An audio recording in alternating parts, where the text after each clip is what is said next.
You know it's this. Take a perk and a talk of this shit. Money swollen like sis. They done perfected the kid. Got a billion on sake on my head. I've been better pull out the rope I just spent. I know we got $1 million. The devil, that shit ain't not cheaper than again. Hello and welcome back, fellow anime lovers, to MangaMuse. I am delighted to have you join us once again in the world of fanfiction and fantasy. This is the third part of What If Naruto Enters Berserk?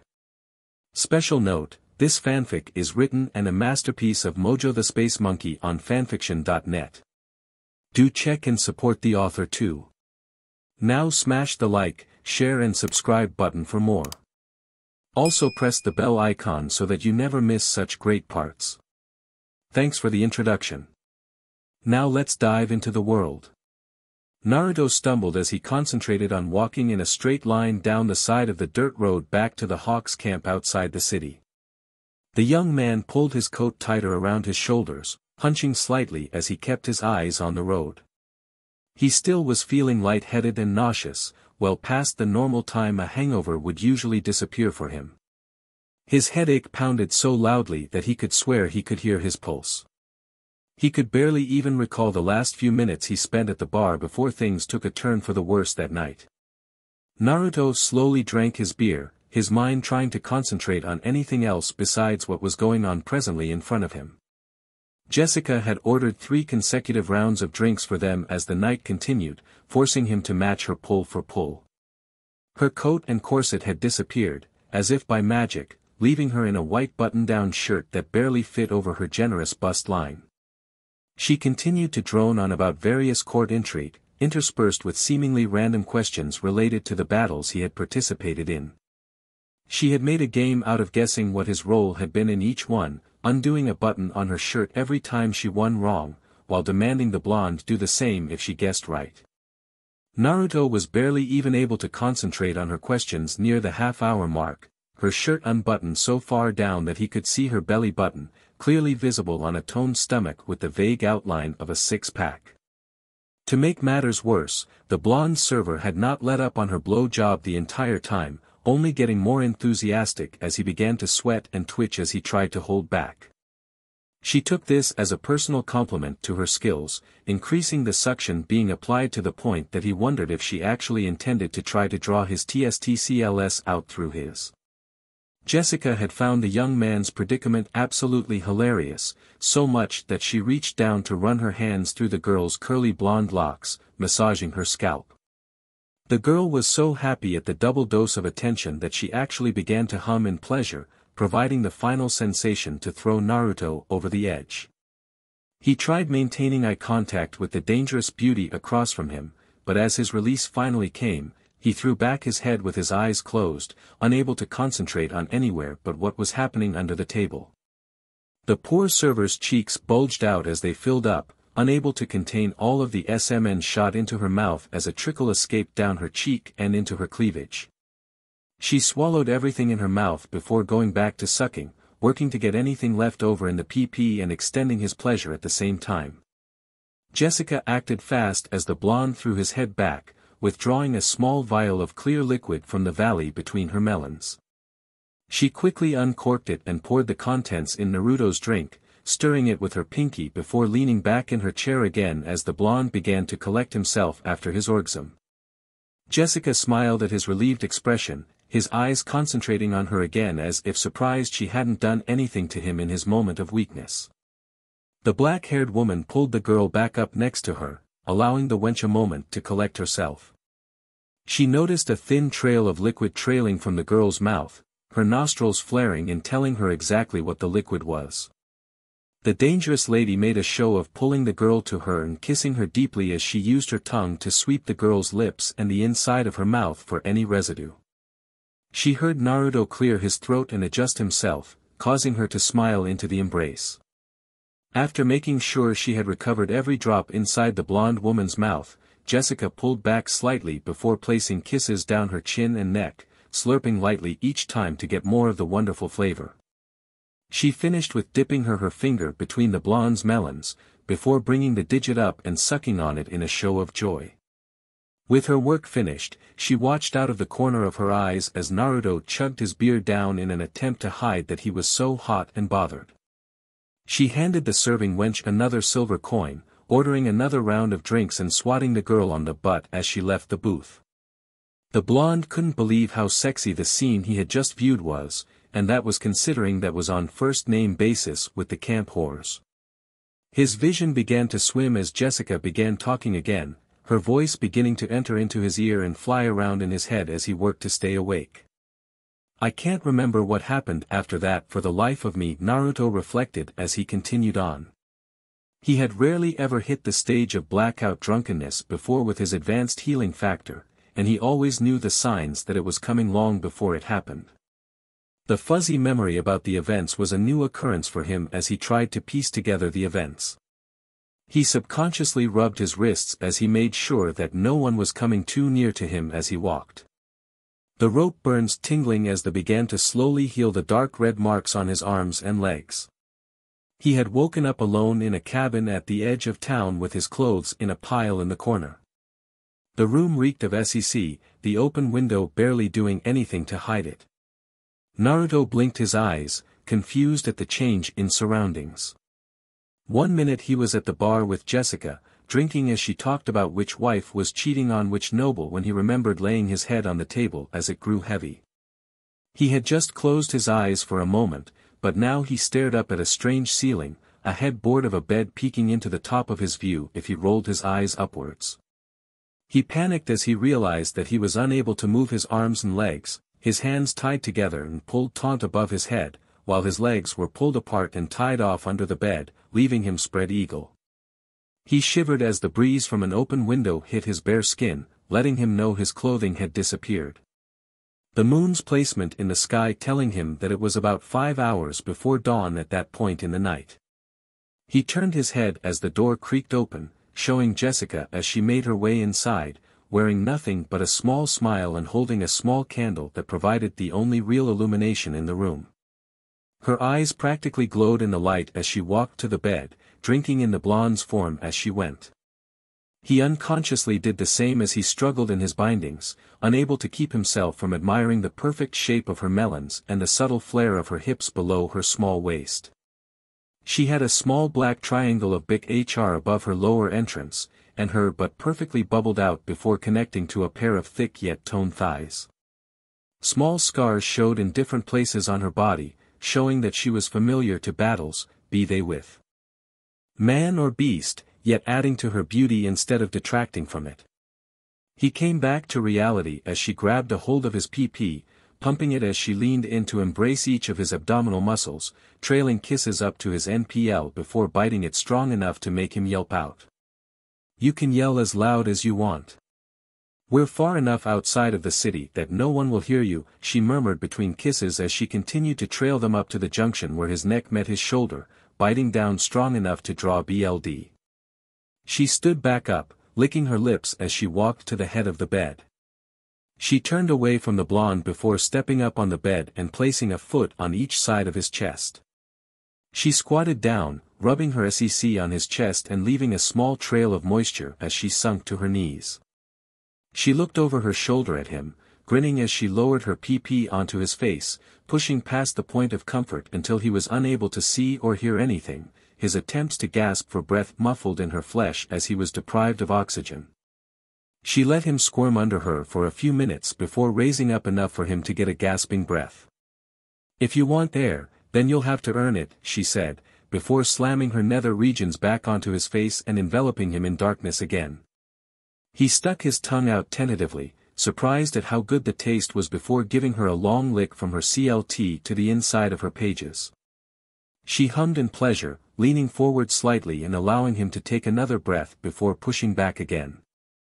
She took what she wanted from him for the next half hour, riding herself to multiple orgasms while absent-mindedly playing with his, just enough to keep him aroused, but not enough to get anywhere close to release. "You've done good so far, my foxy warrior," she purred after coming down from her latest high, allowing him to try to catch his breath again. "I think the PHRDS that I slipped you is almost fully in effect too." She lightly flicked the tip of his PP, observing how it was growing almost an angry purple color from the blood flowing to it. You ate all of your meal and even cleaned the plate, she giggled from the mental image. Now you just have to have dessert and I'll give you something special afterwards. The blonde gasped in a huge breath of air as she lowered himself again. He knew air would be in a short supply as she assumed her favorite position, pressing his face as far into her as it would go. He immediately began licking as she shifted, hoping to get her off fast. No, naughty fox, that's not your meal, she said, confusing him before she continued to shift forward until her other hole was directly over his mouth. He sealed his lips tight, refusing to debase himself any more for her sick pleasures. She raised an eyebrow at his stubbornness, before smiling as she sat upright, leaving his face trapped between her butt cheeks as he tried to draw breath. Just wait, Foxy, she whispered as she wiggled her butt back and forth, sinking him farther in as she tightened up her leg and butt muscles. I always get what I want sooner or later. His body began to twitch as the lack of oxygen set in, twisting as he attempted to throw her off. She held her position, watching as his struggles grew weaker until he went limp under her. She began to grow worried that she had gone too far when she felt something hot and warm slide over her butthole before piercing it. That's a good boy, Foxy, she cheered as she lifted up, listening to him wheeze as he tried to get badly needed air inside of him before sitting back down again. This time his tongue went right to work again, sending her to a new level of pleasure she had ever felt. She had never experienced this before, having heard a noble woman describe it and deciding she had to try it out herself. As she felt her first orgasm hit her, she knew that she would be doing this again soon if she had her way. You've done well, Foxy, she said, leaning forward off of his face as she untied his legs from the bed, before tying his ankles together. She leaned back, reaching over him to cut the rope from the bed frame, leaving his wrists tied together. She pushed herself off of him and stood on wobbly legs, before making her way to the other side of the room and sitting down in a simple chair she had placed next to a table that held the candle. Come on over here, baby, she called out. Do hurry up. You don't want me to have to DSPLN you again. Naruto shivered at the thought, before noticing that the door was closer to him than where she was sitting across the room. He felt weak as a kitten from the drink earlier and the oxygen deprivation, but mustered his strength and rolled off of the bed. He began to hop desperately towards the door when he heard a loud snap inches from his head. Stop right there, Foxy, Jessica said in a sing-song voice, her hand holding a long black WHP as she leaned forwards in her chair. This can go one of two ways. Either you. Naruto didn't wait for her to finish, hopping madly towards the door. He received a lash across his back mere inches from escape, a long red welt appearing across his shoulders as he sank to his knees in pain. Choice B, pain it is, she said with a smile, sending another strike out, this time across his butt. He yelped, falling on his side and curling in a ball to hide himself. Now come over here like a good boy. On your knees, she ordered, smiling as he inched over to her. She cracked her WHP again as he stopped before her. Embrace my feet, Foxy. He fell forward, his lips smacking on her feet as she squirmed in delight before spreading her legs wide open and sliding her butt to the end of the chair. It's time to go back for another course, dear. His hesitation was met with another crack of the WHP, causing him to practically hurl himself between her legs in his rush to please her. She let him continue for over an hour, her WHP providing the incentive to keep him from straying away from her core. When she was satisfied, she grabbed his hair. Pulling strong, she hurled him to the floor in front of her. Drawing her knife, she sliced the bindings on his legs, freeing his movement. She sauntered over to the bed, climbing onto it on all fours before arching her back and shaking her butt at him. You're free to go if you want, Sir Naruto. But I'm right here waiting for you if you wish to continue. Naruto wanted nothing more than to run out the door, escaping from the demon in a woman's body who had her way with him that night. Yet the first few steps taken when he got to his feet were in her direction, not the door. His face scrunched up in confusion, unable to understand why his body was disagreeing with his brain on the clearly rational choice. He inhaled deeply, smelling only her scent from her essence spread all over his face. He tried swallowing the extra saliva built up in his mouth, only to realize it still tasted like her juices. He could hear her labored breathing as he saw her wither on the bed, waiting for him to enter the 2 holes she presented in his direction. The lower half of his body took over control of his motor reflexes, needing relief in the worst possible way. He climbed up behind her, gripping her neck with his tied hands before sliding fully into her in one push. She gasped as she was split open for the first time in years, her body trying to adjust to his size. He gave her no time, thrusting like a raging animal at the feeling of how soft yet firmly she was gripping him. He only wanted more. Refusing to let up for anything. His first release in her felt like an explosion. His release pushing her over the edge as well. Yet he didn't slow down at all, maintaining the same size and girth as he continued thrusting. She turned her head, looking over her shoulder at the blonde man. His eyes were blank, his face a mixture of pain and pleasure as he tried to find relief for his overstimulated PP inside of her. This promises to be a good night, she thought happily as she laid her head down on her arms, content to let him do the work for the foreseeable future. Naruto was snapped out of his thoughts as he jumped to the side, avoiding a cart as it trundled down the road back towards town. He had unconsciously wandered to the center of the road as he walked, unmindful of the traffic until it was almost too late. The blonde cringed suddenly as the driver snapped his WHP at the mule, causing the boy to reflexively curl his shoulders before realizing what happened. An unconscious anger rose in him, causing his eyes to fly to the road. The diver cracked his WHP again, standing to pull on the reins when a small stone beamed him in the side of the head, causing him to fall over backwards into the wagon. The mule happily continued on down the road, not fearing the unconscious man any longer. For his part, Naruto ducked his head from the onlookers' gazes before hurrying down the road. He arrived at the outskirts of the camp, glad most of the men were still asleep. He got some strange stares from the guards, but none wandered close enough to start questioning him, figuring it wasn't their business. He pulled the cloak tighter as he made his way towards his tent, a bucket of water retrieved along the way to help wash away the shame of the night before. Only one person saw his face as the cloak fell away while he walked into his home, the young girl heading back to the tent of the ladies of the camp and informing the woman in charge of what she had seen. The brunette woman frowned at the description of her usually partner in crime, his actions reminding her a little too much of how some of her girls acted after coming back from a rough night at work. She thanked the teen for the information before walking to the blonde's tent with a purpose in her step. She entered swiftly without knocking, causing the man to give a shout of surprise as he tried to throw on a robe near himself to hide his body. She had already seen too much though, crossing over to swiftly bring his head to her bosom as she stood protectively over him, her hand running through his hair as he slowly relaxed into her arms, before his own tentatively encircled her waist as he buried his head into her stomach. The brunette woman stood there as he shook, letting out his stress into her stomach before dragging him over to the bucket. She pulled off his robe, leaving him bare as she kneeled next to him. She began washing his back, watching with fascination as the marks on it began to fade away while she listened to him tell his story. When he finished, she dried him off and dressing him before leading him to his bed. She laid him down, before joining him there.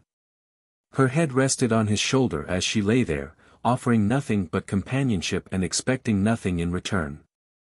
Believe it or not, but our girls tend to go through that at least once every other month or so.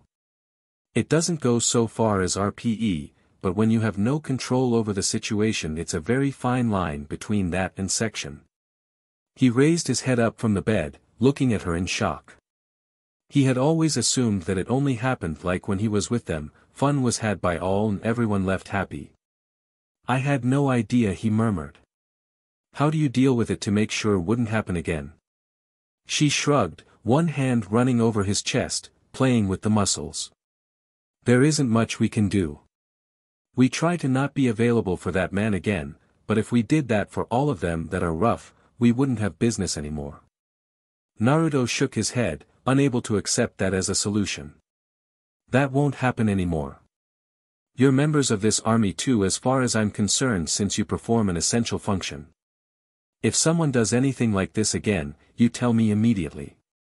I don't take kindly to someone F with our supplies, and I sure as hell won't let them do that to a fellow hawk. The brunette smiled as she raised her head up to catch the blonde's lips in a lingering embrace, promises of more to come later buried in it. I'll tell the girls when I get back to the tent. For now, let's just stay here for a bit. Naruto nodded, his eyes already closing as he felt the soft warm body press up against him. Naruto walked through the castle grounds, his eyes scanning for Griffith and Guts. He had been sent by Casca to locate them.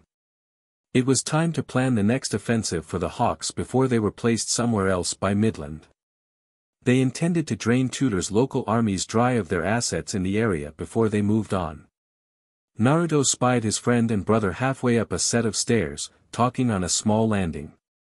They waved to him, inviting him to join them before spinning around at the sound of a group approaching. Naruto spied the king leading the royal party across the grounds, stopping from climbing the stairs as his majesty made his way down.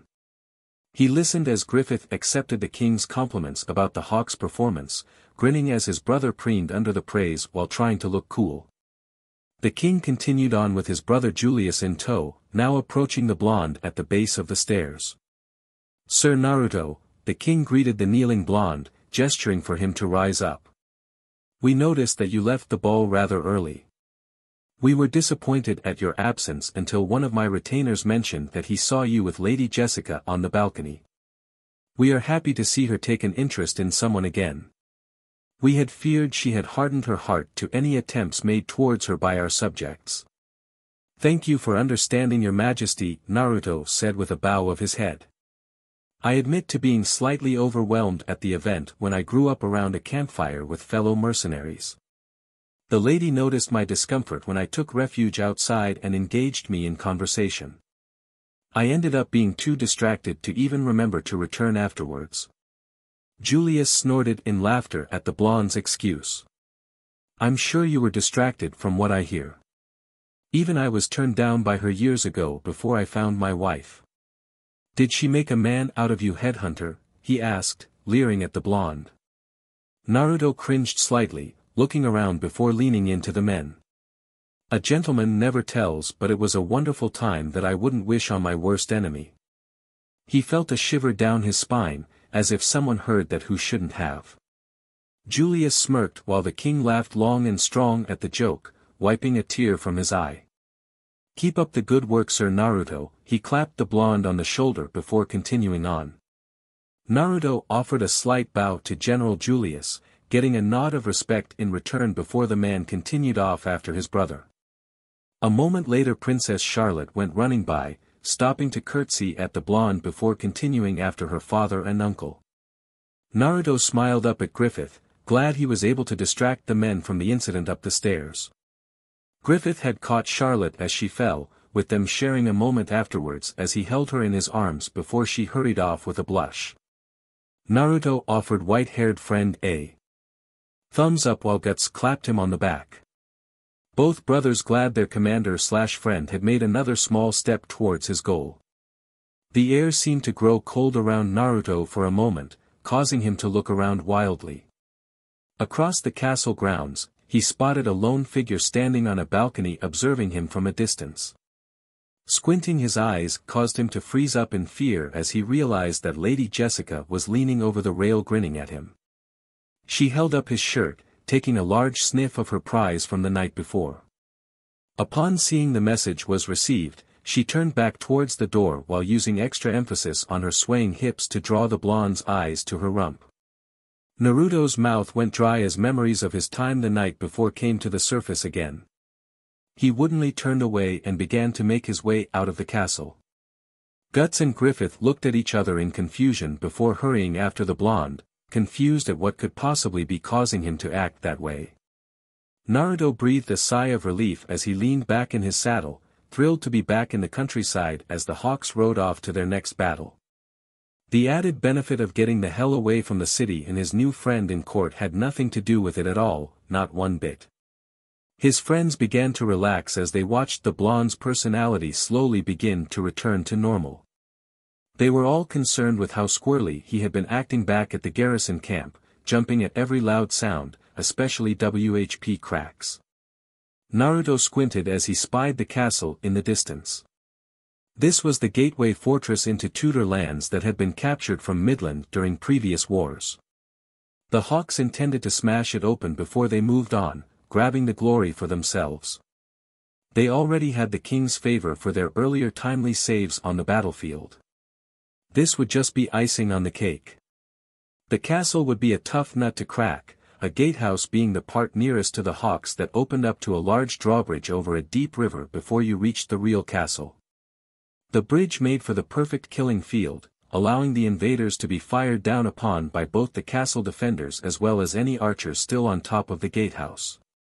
Griffith set up camp on the other side of the last set of hills, shielding the army from the castle. "I have a plan," he said as he gathered the commanders around the map table. "It's going to require precision and good team work from all parties involved." He looked at Guts. "You and the raiders will be crossing upstream and going in behind enemy lines. Are you comfortable with that?" Guts snorted, crossing his arms as he nodded. He was ready for a fight as soon as possible. Naruto rolled his eyes at his brother's denseness before paying attention as Griffith continued on. "The rest of us," he indicated Casca, Rickard, Corcus, Pippin and Juddo, "will be leading the Hawks to the top of the hills to act as a distraction. We'll look like we're attacking but no one goes forward until the signal from Guts is given." He turned to Naruto. "Follow Guts into the castle, then break off and do what you do best." Naruto grinned at his favorite kind of orders. He gave a thumbs up before hurrying off after his brother towards the river. Guts picked at his chest piece, trying to adjust his too small Tudor armor to fit somewhat comfortably on his large frame. The fact that he wore a Tudor captain's cloak was the only reason he could even pull off the ruse. He and his men had dressed in captured Tudor armor that had survived Naruto's raid on the forward outpost earlier that week. Now they rode down the road from Tudor towards the back of the castle, he and his brother leading the column. They could already hear the Hawks causing a racket, the first phase of the plan already in effect. The back entrance to the castle was practically deserted as they approached it. Only 2 guards at the doors, and 1 archer on overwatch duty above were left there, everyone else sent to reinforce the side with the enemy army facing it. Naruto spurred his horse forward, knowing that his brother's acting skills were abysmal at best, much like his personality and sense of humor. "We're here to reinforce the castle," he said in way of greeting, his hand raised as he trotted forward. Command said that an enemy force was seen about a day away. The guards lowered their pikes as the one in charge shook his head in disgust.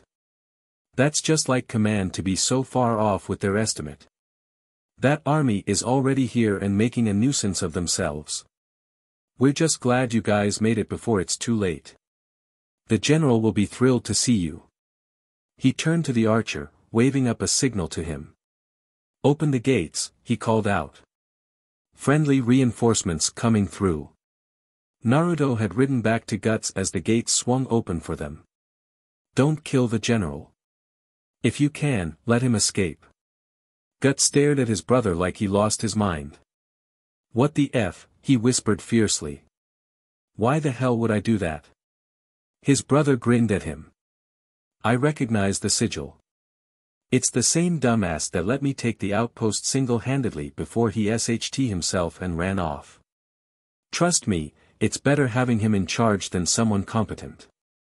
He laughed before rushing forwards, pinning the 2 guards to the doors with a pair of daggers before rushing into the castle, closely followed by Guts and the rest of the raiders. Naruto broke off from the raiders as they broke out into the parade ground, slaughtering any enemies unlucky enough to be standing around. The blonde ran towards the castle proper before they could seal it up, killing the door guards and jamming the gate's controls to stop the portcullis from being dropped. Afterwards, he headed down into the basement in an attempt to avoid General Adon for as long as possible. He could hear the battle rage as he grabbed a torch and followed the darkened pathways. Noticing a horrible stench coming from a hallway branching to the left, he followed his instincts and decided to investigate it. The hallway came out into a network of cells, all of them packed to the gills with hundreds of mercenaries. Naruto signaled them to be quiet as he snuck towards the guard station, seeing 20 men in various states of relaxation. The battle noise didn't reach that far underground. Knowing he needed to divide and conquer, he looked back to the prisoners, catching most of their attention. He pantomimed calling out and pointed at the guards before walking his fingers towards the hallways. The men grinned before beginning to shout. The volume so great that Naruto could have dropped his sword and not have been overheard.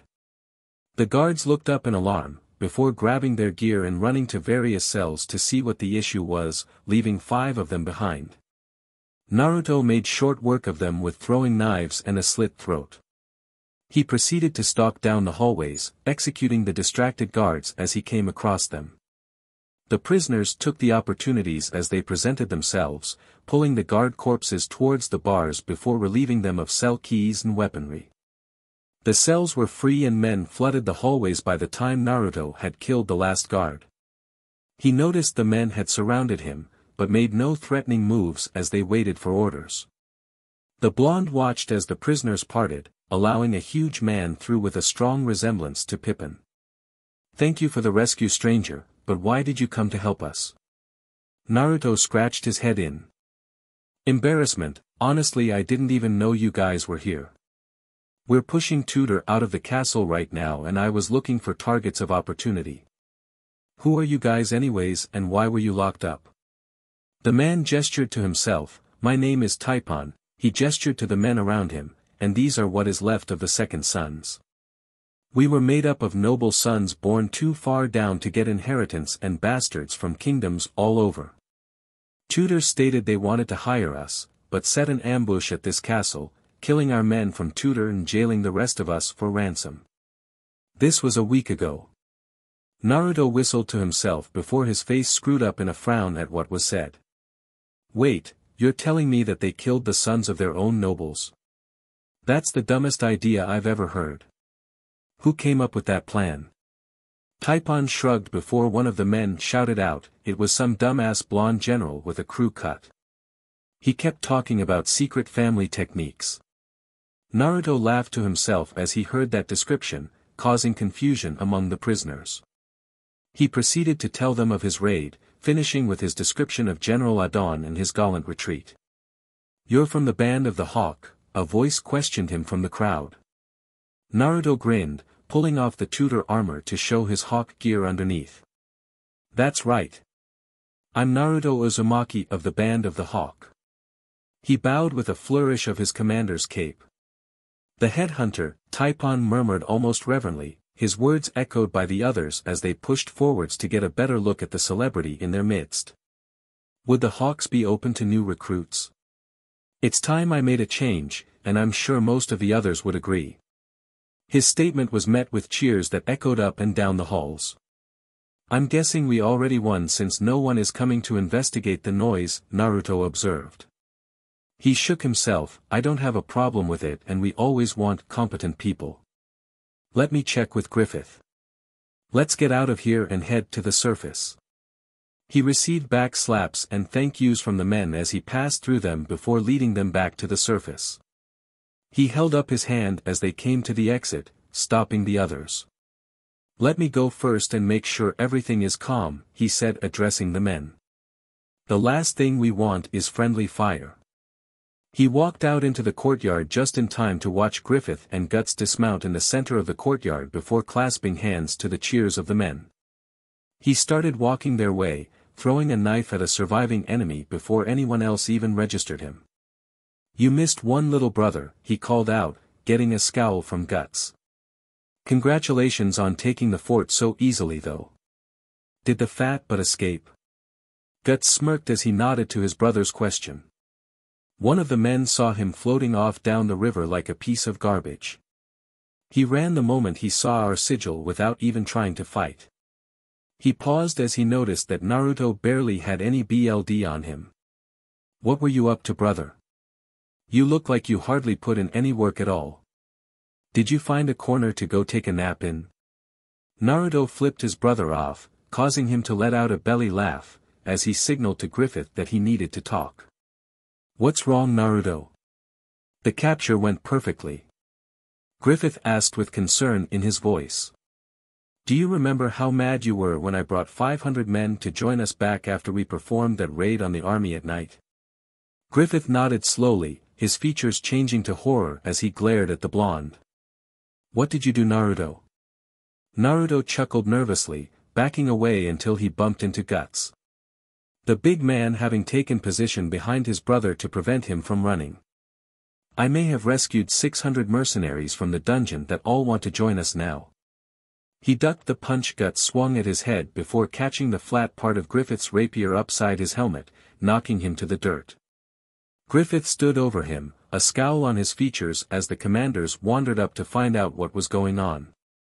What the hell am I supposed to do with 600 new people, Naruto? He asked in exasperation, causing gasps from his comrades. Casa took the opportunity to kick the blonde in the side again while he lay there. It really had started to become therapeutic for her. Naruto gave him a blank stare. I don't know. Use them. It's the remaining 600 men from the Second Sons. They aren't green and they already understand life as a mercenary. You pretty much put me in charge of recruiting unofficially and I did what you asked. How the hell else am I supposed to do this job? Griffith ran his pinched the bridge of his nose, closing his eyes in frustration. This many at once is never easy to handle and you know it. Don't try playing dumb with me, the blonde's sheepish grin let him know he had gotten through. Fine, let's go give them the speech. You can figure out what to do with them when we get back to our base. General Adon fumed to himself as he sat cross-legged on his escape raft as it slowly floated down the river. I can't believe this happened to me again. First the headhunter terrorizes my command, and now the raider captain seized my command from under my nose. He cringed, thinking about how he was going to explain this loss away to his superiors. I'm asking for a transfer when I get back. I want a post away from the front lines where I don't have to deal with any F-Hawks. He paused, a feeling of worry passing through him. I feel like I'm forgetting something important. Guts sighed to himself as he watched another noble charge by in pursuit of the fox they had been chasing for hours now. The man was so fat that he jiggled obscenely as attempted to hang on to the horse, not even bothering to try to steer it with any kind of skill. This is supposed to be an honor, he asked himself as he rejoined Casca and Pippin back on the perimeter of the hunting grounds. Can this get any more boring? He whined as he hunched in his saddle. Corcus's ears perked up as he looked over at his most hated comrade. How such a surly BSTRD could be related to Naruto, he would never know. Do you have a problem with what we're currently doing? He asked slowly, trying to verify if he had heard the stupid BSTRD correctly. Guts ignored his tone, staring forlornly off into the distance at some imagined battlefield that he wanted to join. It just feels like a waste of my time to sit here and babysit nobles while there is a war going on. He glanced over at Corcus, speaking again to cut off the man's prepared tirade. I know this is supposed to be a privilege, something that we had to work our assess off for that is usually only reserved for the White Dragon Knights. You can't tell me you aren't still bored as hell though. I know you'd rather be off at a warehouse just as much as I'd rather be in a battlefield. Corcus sputtered, red in the face as the attention of his fellow commanders was turned on to him. I don't know what you're talking about, he sputtered. Though it is nice to see you appreciate the struggles of the Hawks considering you and your brother came so late to the party. He pointed up the sky, before sweeping his hand over the fields before him. We used to spend our nights sleeping in ditches out in the rain because we couldn't afford tents. We would sweep the same fields that we had to battle on for any kind of wild berries to supplement our food supplies. Believe me when I say that this is heaven compared to back then.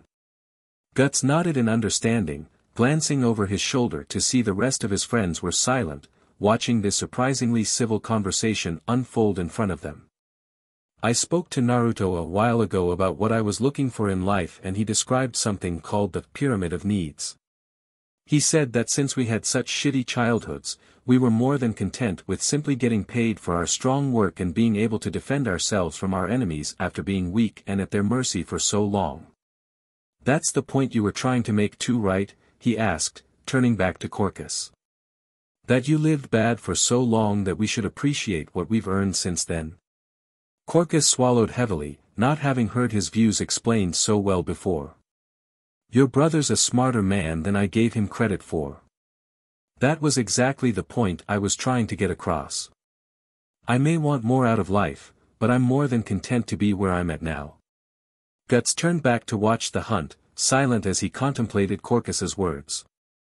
I can understand that, but my problem is that I'm not sure if I want more out of life than where I'm at now. I really feel I'm at my best on a battlefield and it's something I enjoy being in. It worries me that I can't think of anything I want more. He glanced up at Griffith, sitting on his horse at the top of the nearby hill with the rest of the royal entourage. I see Griffith and Naruto, both who grew up just as bad as us, but they aren't happy with their lot in life now. Even after achieving knighthood, Griffith still wants to eventually have his own kingdom and will settle for nothing less.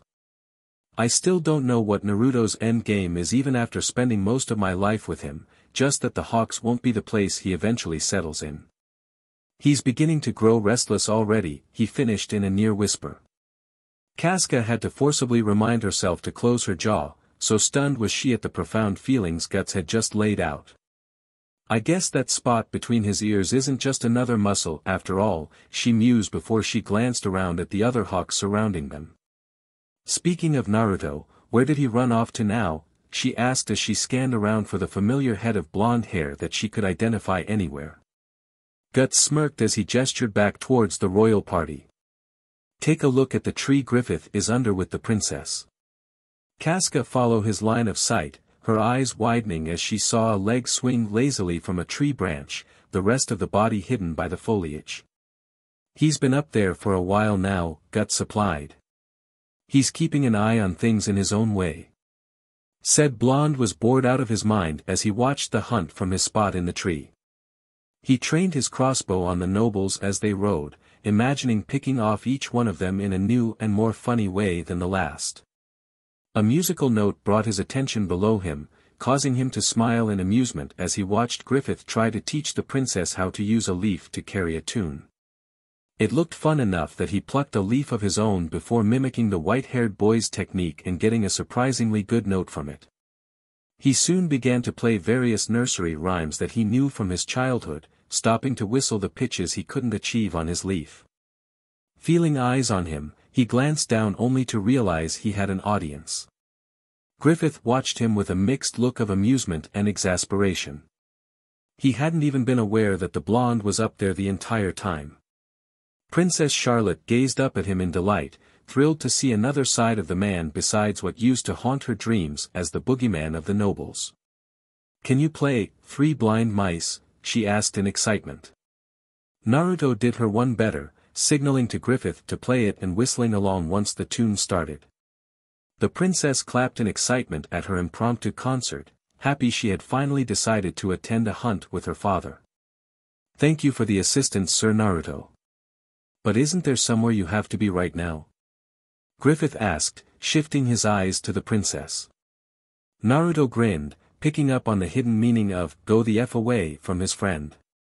He fell backwards off of the branch to the princess's alarm, only to land in the saddle of his horse that had been grazing under the tree. Until next time we meet, Your Highness, he said, sweeping his arm across the chest while bowing. He trotted his horse to Griffith, blocking the princess's line of sight with his friend's body. Sorry, he whispered, she wasn't supposed to even find out I was there. Give her this to get her favor again. He reached into his saddlebag, pulling out a piece of paper folded to look like a hawk in the middle of a dive. He covered it with a handkerchief before handing it to his commander and riding off onto a trail through the trees. Griffith turned back to his target, the gift held up and gaining her attention in an instant. She pulled back the handkerchief before shouting in delight and grabbing the hawk from his grasp. Forgetting decorum, she leaned in to give him a hug of gratitude. Casca sighed as she watched Griffith receiving his hug, flashing him a thumbs up while Guts, Corcus, and Juddo all cheered quietly for him. A few years ago she would have been heartbroken seeing Griffith showing interests in another woman. Now, I'm not sure what I want anymore. She reflected, stealing a look at Guts before turning to watch Naruto as he rode off along the perimeter. The blonde Hawk's commander kept himself busy riding along the outskirts of the hunt zone, ducking in and out of the tree line to make sure it was empty. He had just turned to make his way back when a scream was heard. Princess Carlotte's horse had been startled by a boar causing it to charge uncontrolled down the hill. Naruto held off from engaging, noticing that Griffith was already in pursuit. The blonde counted to 10 before heading off himself, allowing his commander a good enough head start for some heroics, but not letting him get too far to provide it support. Griffith had the reins in his hand by 5 seconds, the horse stopped at 7 seconds, and the princess in his arms by 9 seconds. Good work, Griffith, the blonde mentally cheered for his friend before his eyes saw a flash of light. Griffith, he shouted out as the crossbow bolt flew true, the white-haired young man barely able to jerk to the side before the bolt impaled in his chest. Naruto wanted nothing more to run his friend like the rest of the Hawks, but knew he had work to do. He veered off into the trees, his horse galloping at full speed. Jacob breathed out a sigh of relief as the Hawks' raider commander turned back around from his search in his haste to see if his leader was still alive. How could he still live? The man seethed as he loaded his crossbow with another poisoned bolt. He won't survive a shot to the head at least, he reflected as he wound the string back, the tension as high as he would go. He had no warning that he wasn't alone in his thicket. One moment he was aiming down his bolt sight, and the next was nothing but darkness. Griffith looked up from his spot on the ground to see Naruto coming out of the woods. The blonde had a look of relief on his face as he spotted his friend holding up the behelit, a clear nick shown from where it had deflected the bolt. "I'm glad that creepy but piece of jewelry was good for something after all," he said as he dismounted next to the group. Nobles and guards began to gather around them, everyone wanting to see what the commotion had been about. Griffith ignored all of them, his eyes boring into Naruto's as he tried to read the blonde's expression. "Is everything taken care of?" he asked, attempting to be cryptic. Naruto shook his head negatively, glancing at the onlookers. "Not yet, but it will be. You should escort the princess back to her father now that the hunt is over.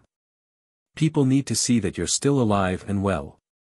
"And what will you be doing in the meantime?" Griffith asked as he climbed up onto his horse, maneuvering it closer to Charlotte's in case it got spooked again. Naruto looked around at the group before beckoning for Guts, Casca, Corcus, Pippin, and Juddo to accompany him. "I'm going to be getting you some answers. I'll seek you out for a decision before we act on anything." The leader of the Hawks nodded in acceptance before turning and leading the princess's horse slowly away. Said girl turned back to offer the blonde a quick wave and a small smile, before turning back to talk Griffith's ear off about her latest brush with death. "So what are we really doing?" Guts asked as they began to ride away from the crowd, all of them following Naruto's lead as he brought them to an abandoned building a few minutes away. "Getting some answers," his brother replied grimly as he pulled out a knife and walked towards the building. "I don't think you're getting exactly what kind of position you're in here, my friend," Naruto said, addressing the prisoner who was tied spread eagle to a large upright wooden axe. The room was lit by a single torch near where the blonde sat in a simple wooden chair as he regarded his victim. "Your situation has just become worse. This isn't going to have a happy ending for you one way or the other." The man's head lolled to the side as he tried to stay conscious, the last blow he received from the blonde having rung his bell and sent the world spinning. Naruto shook his head in mock sympathy before grabbing a fist of the man's hair, pulling his head back so he could see across the darkened room to the opposite wall. 5 black silhouettes loomed in the darkness, their shapes lost in the gloom but their eyes easy to make out. 2 of the sets showed naught but apathy towards the bound man, while one shone something close to pity. The last 2 though, showed a towering rage that would have set the man on fire if possible, their forms clearly being held back by two of the others. You tried to take away something very important to us when you shot our leader. Now they're each going to take away something important from you in payback. I've already taken what I want, your freedom and your future. You can tell me what I want to know and you'll die now, whole and buried in a marked grave. Or you can hold out on me and I let my friends at you. And just so you know, I'll make sure you keep living while they do it. In the end you'll end up in a ditch for the crows to feast on while you draw your last breaths. He leaned in so his mouth was right beside the man's ear before whispering, so tell me, what's your answer going to be? The man trembled as a puddle of urine began to collect around his feet. Loyalty be damned, he was already a dead man. What do you want to know? He asked, his voice barely carrying to the others. Naruto grinned as he leaned back.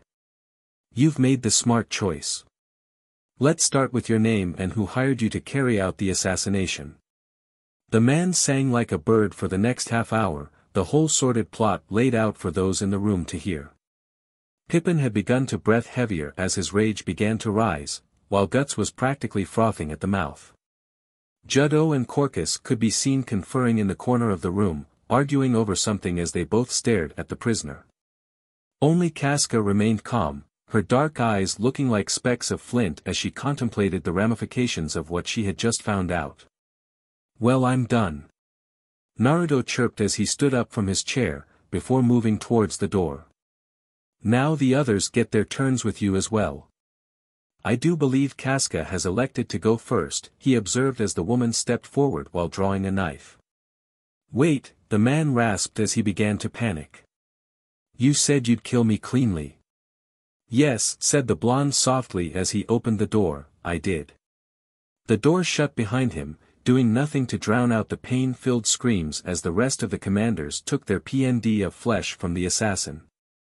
Guts climbed the stairs to the top room of the keep that Griffith was currently staying in. The room was meant to be an insult, its purpose was to show that even though he had been named a knight, he still wasn't allowed to live with the rest of the nobles. The berserker snorted in laughter at the thought. Griffith just looks at it like a hawk nest on top of a cliff, allowing him to keep an eye on his prey. At least Naruto had the sense not to take the offer of noble accommodations, the blonde more at home staying in a tent in the field with the rest of the men. Arriving at the top, Guts rapped on the door with his knuckles, entering after Griffith invited him in.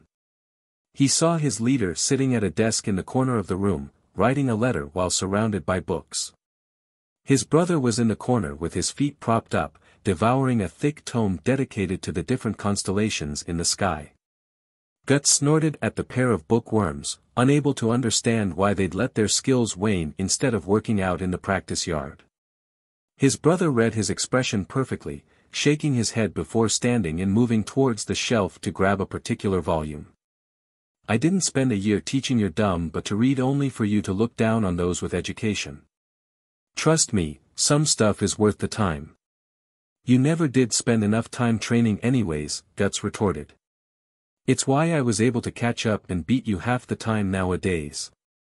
A book slammed into his chest, stopping him from continuing. He picked it up in curiosity. Kama Sutra, he read the Kushinese title. Opening the pages showed pictures of couples in different positions of NTRCRS, some of which he had never even thought possible. He settled into a comfortable position as he began to read intently. Naruto snorted to himself as he went to sit back down and read again. The trick, little brother, is to find a subject that interests you. I read that years ago. Now you know why the ladies always want to come back to me. He gestured to the book in his lap. This is teaching me how to navigate by the stars when I'm lost in the wild. It even lets me predict the phases of the moon so I can plan my night battles around visibility for my archers versus sneak attacks. He grinned at the intrigued look his brother was now sporting. I'll lend it to you when I'm done. Half of these books can help you plan better for battles if you actually learn what they have to teach. The young men went back to reading, giving Griffith the time he needed to compose his letter. He leaned back when he finished, wringing his hands in the air to relieve them of the stiffness. Guts, he began, drawing the brother's attention, "I need a favor. I need you to kill someone for me." Guts blinked, before glancing at his brother in confusion. Naruto held up his hand to forestall the obvious question. "It can't be me. I'm too well known around here. I'll need to have an airtight alibi just to avoid suspicion as it is. Luckily I've been invited to the princess's dinner party with lover boy here. Later tonight." Griffith ignored the dig, choosing to continue with the request instead. "You know who tried to have me killed already. We need to kill General Julius at his home tonight before he realizes that his man has disappeared and tightens his security. Will you do this for me?" Guts was startled by the earnest plea for help from his friend, feeling like he had to lighten the mood. "Next time just order me to do it," he said with a gentle smile before making his way out with both his and Naruto's books under his arm. Naruto laughed to himself as he leaned back in his chair again. "I'll make a scholar out of him yet." His face turned serious as he turned to Griffith. "You heard what Casca said about Guts's epiphany earlier during the hunt, right?" Griffith nodded as he brought his hand up to his mouth in contemplation, unknowingly smearing ink on his chin. "I think he's finally ready to form his own dream instead of simply riding ours to the next destination. I had an idea to run by you that might help him, but I can't promise that you'll like it." He looked at the blonde in confusion as he watched him cover his mouth to hide his laughter. "What is the problem?" he asked, dragging his hand away from his mouth and smearing the ink further. Naruto couldn't hold his laughter in any more, nearly falling out of his chair as he tried to regain control of himself. He picked up a mirror from the bedside table, handing it to his leader. "I didn't know could grow a goatee in such a short amount of time. The princess is going to love this new, manly side of you." He checked the sun's position through the window, "when we go to her party in 1 hour." The mirror shattered as it hit the ground. Griffith was already out the door, sprinting to find a basin of water before the ink dried. Naruto's laughter could be heard following him the entire way. Swords drew sparks as they collided in the torchlight as two individuals circled around each other, desperately trying to find an opening in their opponent's defenses. A moment of weakness caused the shorter one to hurl to the ground, a sword blade already held inches from his throat. He dared not move in fear of being cut as the other individual's eyes glared down on him in disgust. "Get back up now," the older man growled. "The enemy won't wait for you to recover yourself. Never stop moving or you'll die." Guts watched General Julius train his son in sword play, the man not pulling any punches as he took the fight to his boy. Guts began to zone out as the fight continued, reminiscing on how Gambino used to train Naruto and himself the same way. There was teaching someone to duel, and there was training someone to fight. One had rules while the other only cared about survival. It was good to see that Julius knew that enough to pass his wisdom on to his son, even if he was being a complete butt about it. As the family retired to their separate rooms, Guts leveraged himself up from his sitting position and made his way over to the balcony to Julius's suite. Guts fixed his hood, making sure that his face was hidden in the folds before dropping silently to the ground. The window was unlocked, allowing Guts to enter into the well-lit, yet surprisingly sterile room. "Who are you?" he heard from his right. Julius had halted after entering the room, stunned at the intruder. He sprinted for a display case on the wall that held two swords. He had his arm up, extended to grab the sword when Guts brought his sword down diagonally, nearly bifurcating the man. Julius sank to the ground in agony as his BLD began to pool around him on the floor. His new angle allowed him to see up into Guts' hood, causing the dying man to gasp in surprise. "I know you," he whispered. His last thought was the realization of how many steps Griffith was ahead of him in the game. The Raiders' commander stood back up to his full height, taking a moment to fix his hood. As he placed his sword back into his sheath, he heard a gasp from the door to the hall. Acting swiftly, Guts plowed into the door with his shoulder as he drew a dagger, sending the small figure flying as it crashed into the opposite wall. Guts stared at the unconscious form of Julius's son, Adonis, as he lay in a heap. A slight trail of blood trickled down the boy's face from a wound somewhere under his hairline. The berserker propped the boy up into a sitting position, intent on making him somewhat comfortable as he contemplated his next move. "Intruder," a voice rang out, as an old man in monk robes came running towards him. "What have you done to Mr. Adonis?" "Guards." "Tch," Guts growled to himself as he heard the clatter of armor as the Manor's guard complement roused itself. He knew that the time for sneaking was over and the time for fighting had begun. He sank the dagger into the side of the monk, causing the old man's face to lock in a rictus of silent agony. Drawing his sword with one hand, he picked up the monk's body with the other before making his way down the stairs and kicked open the door to the main foyer of the mansion. The entire room was packed tight with guards brandishing all kinds of weapons at him, the men pausing to try to make out the identity and state of his hostage. Giving them no time to do so, Guts flung the body to his right at the closest man before charging straight forward. He leapt from the balcony down to the lower level, rolling on the impact and coming up to his feet fast enough to slice clean through the waist of the guard captain. He shouldered past the next two men, breaking through the window to the outside and sprinting across the castle grounds as his pursuers gave chase. He grunted in pain as he took an arrow to his bicep, the muscle seizing as the foreign metal embedded itself in him. Guts turned around a sharp corner, breaking the line of sight of the archers shooting at him. His eyes searched around in panic before falling on a sewer grate at the base of the wall. He kicked it open with the last of his strength before tumbling down into the darkness, cracking his head against the wall on the way.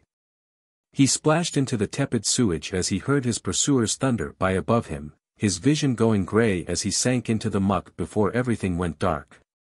The berserker found himself back in his 7-year-old body as he sparred with Gambino again. A shadow enveloped him, prompting him to look back only to freeze as Zod the Immortal stalked towards him from the darkness. Gambino pushed Guts back as he stood up to the monster, only to have his head removed from his body by the beast. Guts kneeled before Gambino's body in grief, covering his eyes as he began to cry. A shift in his body caused him to open his eyes in surprise, only to see young Adonis weeping over his father's corpse.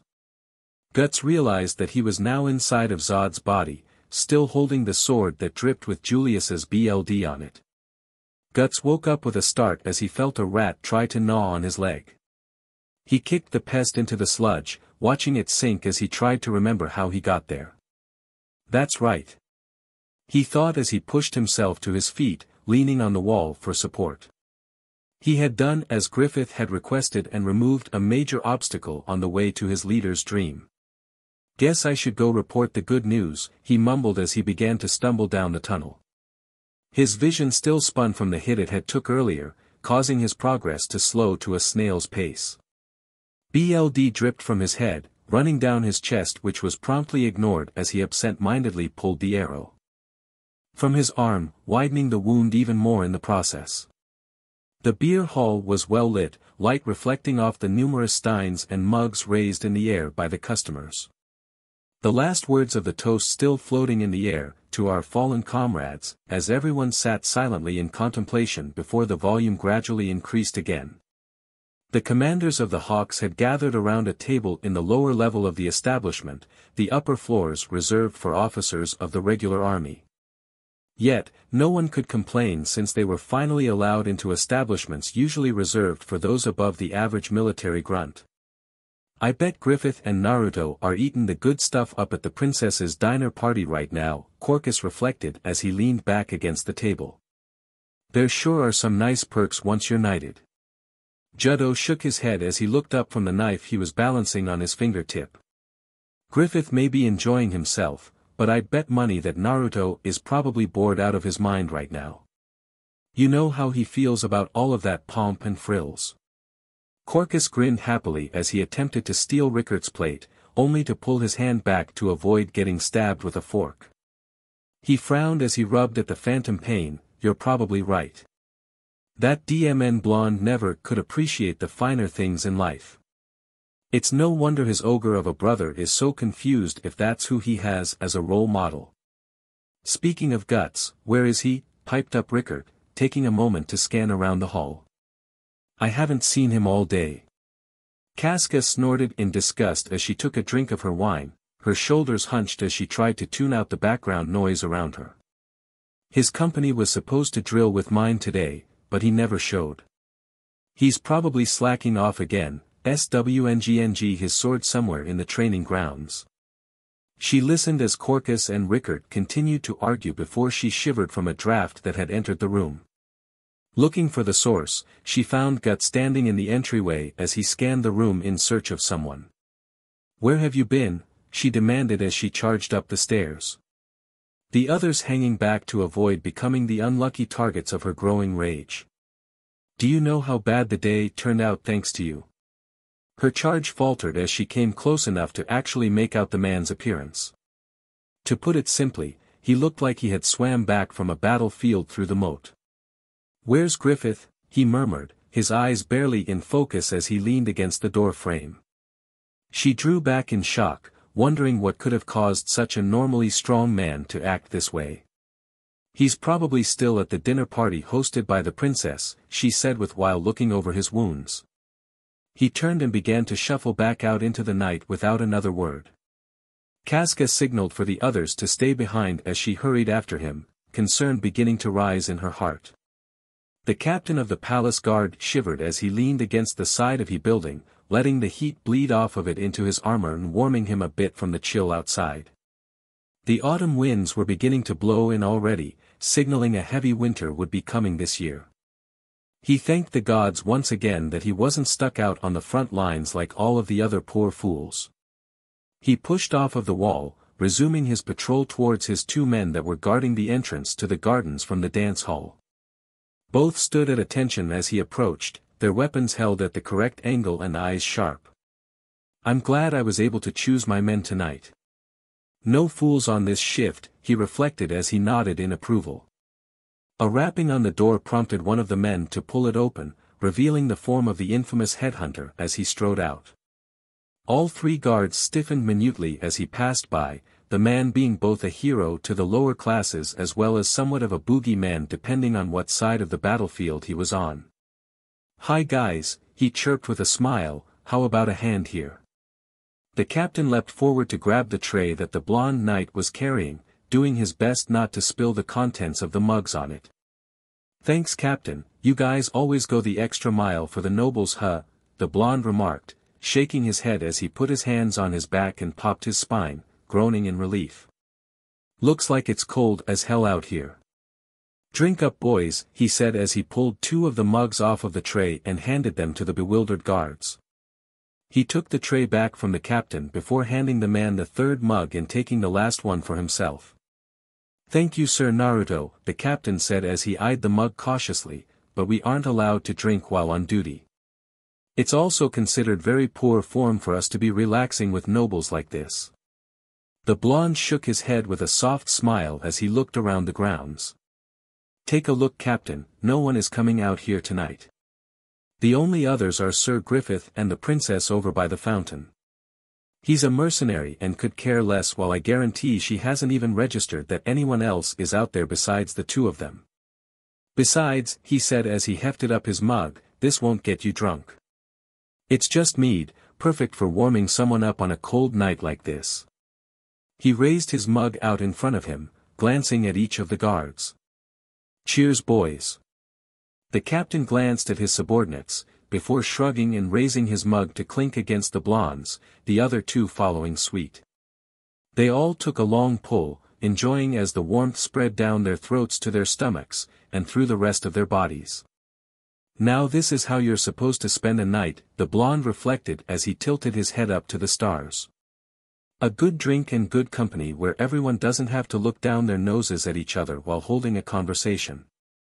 A snort from one of the guards brought a grin to his face as he saw the others begin to relax. "You guys know that I only was knighted a few months ago right?"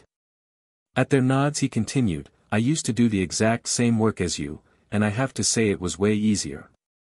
You had to watch the stuffed peacocks from a distance, but they ignored you and you ignored them for the most part.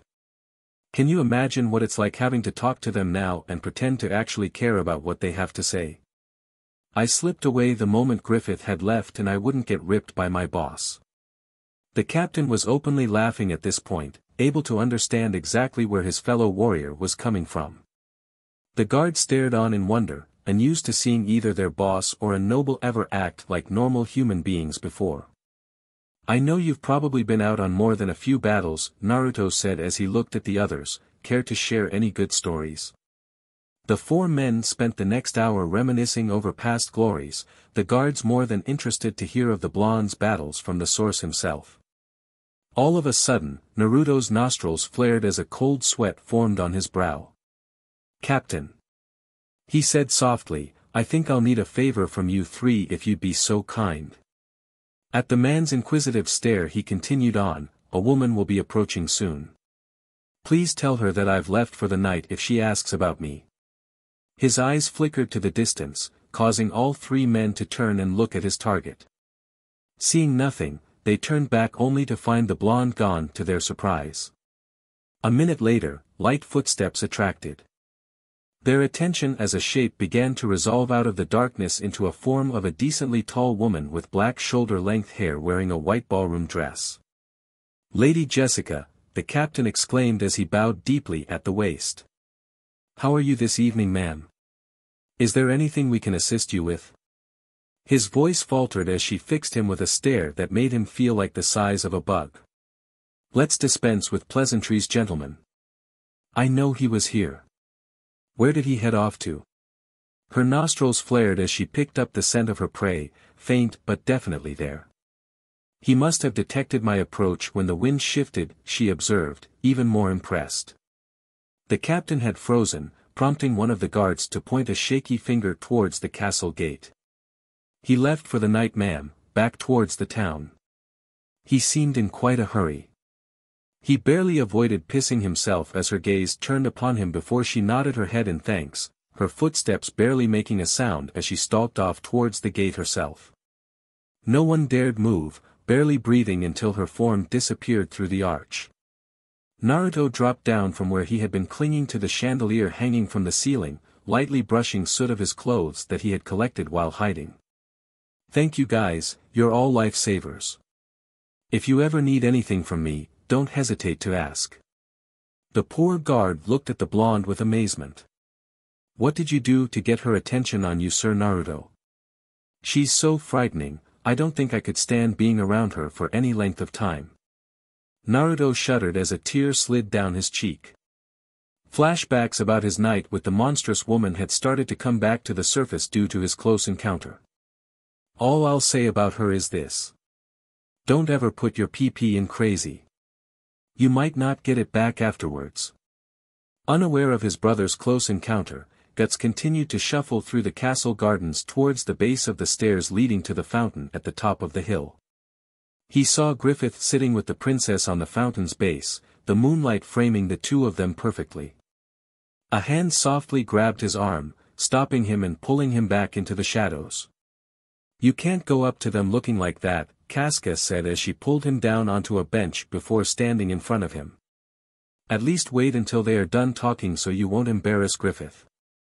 Guts nodded docilely, not even reacting when she pulled his dagger from his belt. I need this, she said in explanation before slitting the arms of her dress up to her shoulder. The strips of cloth she made were soon expertly wrapped around Guts' arm, putting just enough pressure on the arrow wound to stanch the bleeding, but not cut off circulation. The voices of the princess and Griffith carried down to them from their conversation, prompting the two observers to stop and listen.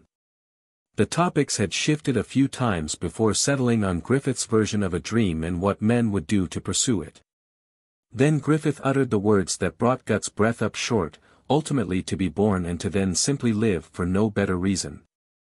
I can't abide such a lifestyle. Casca watched as her companion's breath hitched at those words. She was aware about how confused Guts already was after the conversation during the hunt, and knew this could easily make it worse for him. A wondrous person. The princess's voice carried over to her, a look of longing clearly visible in the young girl's eyes as she stared at Griffith. I imagine all of your friends too must have come far with you attracted by that charm. Casca stared at the cobblestones beneath her in confusion, angry at the princess for her infatuation towards Griffith but unable to resolve if it was jealousy or something else. "They are excellent troops," Griffith said softly. "Together we have faced death many times. They are valuable comrades devoting themselves to my dream that I envision. But to me, a friend is something else." Guts stood up as he heard those words, almost feeling like he was under attack but unable to do anything to fight back. Griffith continued on, unaware of his audience. "To me a friend is someone who wouldn't be compelled by anyone, but would determine and pursue his own reason to live. And should anyone trample that dream, he would oppose him body and soul, even if the threat was myself." He stood up, staring off into the night as a breeze slowly swept up his hair. "What I think a friend is one who is my equal." Guts mentally reeled from the final verbal blow, a chasm now appearing in his mind between him and Griffith where before he felt they had stood together as friends. To Casca, he looked so lost and vulnerable that she was barely able to resolve that he was the same giant that would roam the battlefield with her. Guts started as he felt a pair of slender arms encircle his waist from behind him. He immediately recognized who the arms belonged to, slender and tanned as they were, crisscrossed with scars but not taking away from their overall beauty. He looked down, seeing Casca watching the two by the fountain with tears in her eyes as she hugged his waist. This must be terrible for her watching Griffith with someone else, he realized, feeling sorry for not recognizing it sooner and being the one to make her come here. Casca was surprised when she felt herself pulled from behind Guts until she was flush to his chest. She felt his arms encircle her as she was pulled into a hug that practically hid her from the outside world and its pain. She had never felt so warm and at peace before as she began to relax into the embrace even further. Unfortunately this wasn't to last though as a startled maid rushed up to the princess. "Your Highness. It's a disaster. Your uncle Count Julius was assassinated in his manor. And his son, Mstr Adonis has disappeared. The castle is in an uproar." The female commander of the Hawks felt the arms stiffen around her, before letting go. Guts turned without a word, walking back into the darkness like he was never there in the first place. No. Casca thought to herself as she watched him disappear, he wouldn't have. Griffith meanwhile, watched the scene below him unfold, well aware of the audience that he had during his conversation. He felt like a royal but hurting two of his most valued friends, but hoped that it might start the healing process and take them to somewhere better than the limbo they were both currently trapped in. He smiled to himself as he remembered the hug he saw the two share, amazed that Guts had initiated it. Maybe things weren't as bad off as I thought they were, he reflected to himself. Now I just have to convince Naruto that I did the right thing when he hears about it. Attention good townsfolk. Naruto raised his hands in the air as he shouted, drawing in more and more people from the crowded streets. He stood on a stack of crates in the middle of the two busiest streets of the capital's market. A cordon of hawks surrounded his impromptu platform, giving him a few feet of space to work from without being mobbed. To say that Naruto's popularity had skyrocketed over the last year was like saying that Casca had a bit of an anger management problem, a complete understatement. The blonde couldn't make it more than a few feet outside these days without people greeting him and congratulating him for his latest successes.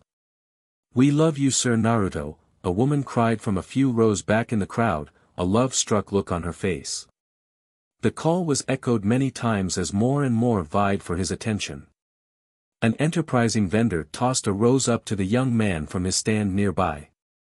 The blonde expertly caught the flower in his teeth before performing a deep bow to the crowd before taking the rose and tossing to the first woman that had called to him, causing said damsel to faint out of pure excitement from her brush with celebrity. "Embrace my butt Guts," the blonde sniped down to his grinning brother who was part of the cordon, getting a middle finger in response before the large man turned back towards the crowd again. Griffith should have handled this. "I don't believe for a second that he some last-minute war plans to attend to," the blonde muttered before plastering a large grin on his face and re-engaging the crowd. "People of Wyndham, I have some good news, and I have some bad news. Which would you like to hear first?" Hundreds of voices answered at once, their voices drowning out any actual words and becoming a wall of noise that he could physically feel. Taking out a coin, Naruto made a show of flipping it and catching it in his hand. Bad news first. As I'm sure the rumors have already told many of you, the Hawks will be leaving back for the battlefields now that spring has come. This means that the Hawk Watch will officially be disbanded starting tomorrow morning until a later time that we have returned to the capital. Many faces fell at the news, some showing something akin to dread as they recalled the high crime that plagued the market before the mercenaries had set up camp there. He made note of the subtle grins on a few of the faces, noting them in his memory later to have followed. Now the good news. I hope you don't think we plan on leaving you high and dry after you've been so good for us over the winter. Sir Griffith and I have trained a company of your fellow townsfolk in some of the Hawk styles of fighting, and I've given them a crash course in law enforcement. Raise your hands, guys. Many hands within the audience shot up, each of the men sporting a small hawk talon pinned to their chest. Take a look, ladies and gentlemen. These people, the Hawk Guard, will be around to help you. Now I've been instructed to tell you to bring all crimes to the city watch. He grinned at the disgusted sounds the crowd made. I understand your feelings.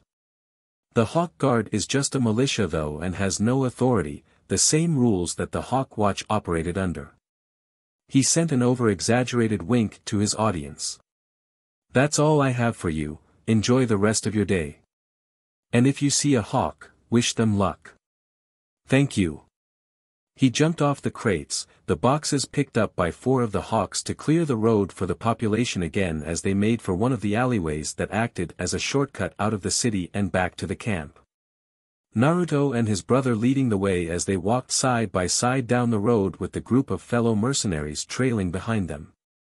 The two were both pushing 6'10" apiece at this point, though Guts was visibly wider in the shoulders and more muscular due to his constant training even during downtime. Naruto still had the body of a natural warrior, built just as much for speed as for strength. They towered over the townsfolk who parted for them as they moved down the road. You did great, Captain Naruto, the raiders' second-in-command Gaston congratulated them. Your presence was like that of a noble. They were practically eating out of your hand. Are you sure you aren't royalty? Shut the hell up, Gaston, Guts admonished the man, having to raise his voice to be heard over the laughter. Naruto comes from the same mercenary orphan scum that I do, he said with a proud grin. Pulling the blonde into a headlock, he continued to walk down the road, not even registering his brother's attempts to free himself. And you know the rules. We don't feed the strays and we don't give Naruto compliments.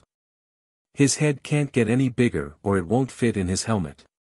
The men laughed at the joke, one taking the opportunity to give the blonde a swift kick in the butt in payback for the gambling losses the night before. Finally getting freed from his ogre of a brother, the blonde took a moment to fix his hair as he glared at the raiders for not helping him at all. I see how it is. I recruited over half of you and you repay me by siding with this dumbass. He pointed his thumb at his brother, fake tears running down his face. Where's the loyalty? He cried out, hands reaching to the sky in search of an answer. Guts snorted at his brother's antics, bumping the blonde's shoulder with his own as they walked. It was the brothers' version of a hug and was the farthest they were willing to go in public for showing any kind of affection towards each other. You know the rules, big brother. Raiders first, Hawks second. We look out for own. A cheer from his men rose behind him, bringing a smile to his face. All joking aside, guys, he called over his shoulder, when we get out on the battlefield, Naruto is considered a raider too. He gets the same treatment that we all do. Understood? We already knew that, Captain, one of his men called up to him as they moved along. If you eat it out there, who do you think we'd fall in with? He's our backup plan. The man dodged to the side to avoid the rock Guts threw at him, before hiding behind Gaston, who was having trouble catching his breath from laughing so strong. Naruto smiled at his fuming brother, elbowing him as they entered the camp. Gambino taught us to always have a backup plan if things went south. Can't hate on them for being smart enough to do the same. It's the mercenary rule number 2 after all. Only, money talks, bullshit walks is more important. Stopping at the entrance to the camp, he took in the view before him. Organized chaos came the closest to describing the scene as thousands of hawks worked to disassemble the infrastructure built up in the base that they had stayed at over the winter. Lodgings were torn down while the materials were saved, latrines were filled in, and arrowheads and horseshoes were policed from the ground for later reuse. Life in a mercenary unit had taught the men to waste as little as possible, money never being a sure thing for them. "Thanks for the help, guys," he said to the raiders as they began walking again. "Go take care of your own equipment, and if you need help procuring anything that Guts can't get you, let me know as soon as possible." The men cleared out, Gaston giving Guts a pat on the shoulder before walking after them. The blonde gestured to the berserker to follow him as they made for the center of the camp. "Let's go check in and get this over with. I still have to make my rounds with the rest of the men and I can't even imagine what you have to go through with over 2,000 guys directly dependent on you." "Poor bastards," he lamented, getting a growl from his brother. "Did you ever follow up on asking Casca out like I told you to?" he asked, watching his brother flinch. Guts sighed as he dodged around a wagon of supplies before speeding up his pace to catch up with his brother again. "You were reading into things that weren't there. She still has feelings for Griffith and I don't want to get in the way of that. She spent the better part of the winter pining over him and getting mad whenever he'd get invited to the royal palace for events. You didn't notice since you always had to go too," he pointed out, getting an understanding nod from his brother. "It's infuriating in a way. I'm used to people being straightforward when dealing with me. I don't understand how her brain can be so DMN crazy all the time." He pushed aside a tent flap to keep following his brother. "It's like she can't make her mind up about anything important to save her life." He stopped dead, finally noticing that he had entered the command tent, the rest of the Hawk leadership grouped around the map table as they stared at him. Naruto face-palmed at his brother's obliviousness before making his way over to Griffith's left side, refusing to make eye contact with anyone. Guts scanned around for an empty spot before coming to the sickening conclusion that the only available space was between Casca and Griffith. He slinked over to it, not a minute going by before his foot was stepped on by a sharp heel causing him to wince. "Just who were you describing there?" Casca whispered up to him, eyes narrowed with the promise of future violence. Before anything could escalate, Griffith took control of the meeting. "Thank you all for coming. I know we're all busy preparing for the march tomorrow with the rest of Midland's army, so we'll keep this brief." He gestured for Naruto to lead off the meeting. The blonde leaned on the table as he relaxed, comfortable with everyone in the room after years of working together. "I let the townsfolk know about us leaving and the making of the Hawk Guard. They're firmly behind us for the foreseeable future, so all of our goodwill built up over the last year won't be wasted. I also finalized our supplies while there. They'll be ready for pickup tomorrow morning as we make our way towards the gate." "That's great and all," Corcus interrupted, standing on his tiptoes to try to gain a little height for talking eye to eye with both of the brothers as well as Pippin. Sometimes it sucked being on the shorter half of the room. But what's the point of working so strong to have the regular people on our side? We never really cared about it before. Royalty pays us our wages and no commoner would ever stand up to a mercenary company. We could take what we wished." Naruto shook his head at the man's naivety, holding back his caustic remark as he realized that was the view of most mercenaries in the world. The other commanders didn't necessarily agree with the view, but still were curious to understand the blonde's reasoning. "You're thinking too small time, my friend," he said as he pointed at the map. "Mercenary groups travel from point to point like the wind, never settling down for too long. So why plant roots if you don't plan on being there a week later, right?" It was a rhetorical question, but Corcus still felt the need to nod as he followed along. The SHT he learned from Naruto was stuff he never would think up on his own. "But here's the thing, how long have we been here? This is going on the 2nd year now, participating in part of a 100-year war. We're signed up to be here until the thing is over," and even if that's a year from now there's no guarantee that we'll be moving on. He pointed at Judd. Tell me, who's been the go-to command for any risky missions that couldn't be done by others? Why, that would be the Hawks, his fellow blonde replied, a sly grin forming as he began to see where Naruto was going with his argument. Hell yes it is, the headhunter nodded. We're the elite here and you know what they do with the elite, right? Yes, we do, Griffith agreed as he addressed the table. Look at what has already been done for Naruto and I. Midland considered the two of us dangerous enough that they gave us each lands and title to make sure we would never be turned on them. There are more of us that are close to achieving this as well, he said, glancing at Guts and Casca in turn. Now what do you think they'll do for a mercenary company that played a lead role in ending the war favorably for them, especially after their military has been gutted due to a long campaign? A gasp came from Rickert as he came to the conclusion first. You think they'll bring us into the army? Naruto shrugged, there's no guarantee, but it certainly matches Midland's way of thinking so far. If you can't beat them, have them join up and swear fealty. And that, he said turning to Corcus, is why we want the townsfolk on our side. We're planning ahead for if it becomes our new home. If it doesn't then no harm done. Corcus stood back, a giddy smile on his face as he imagined what he would be able to do with a title and wealth.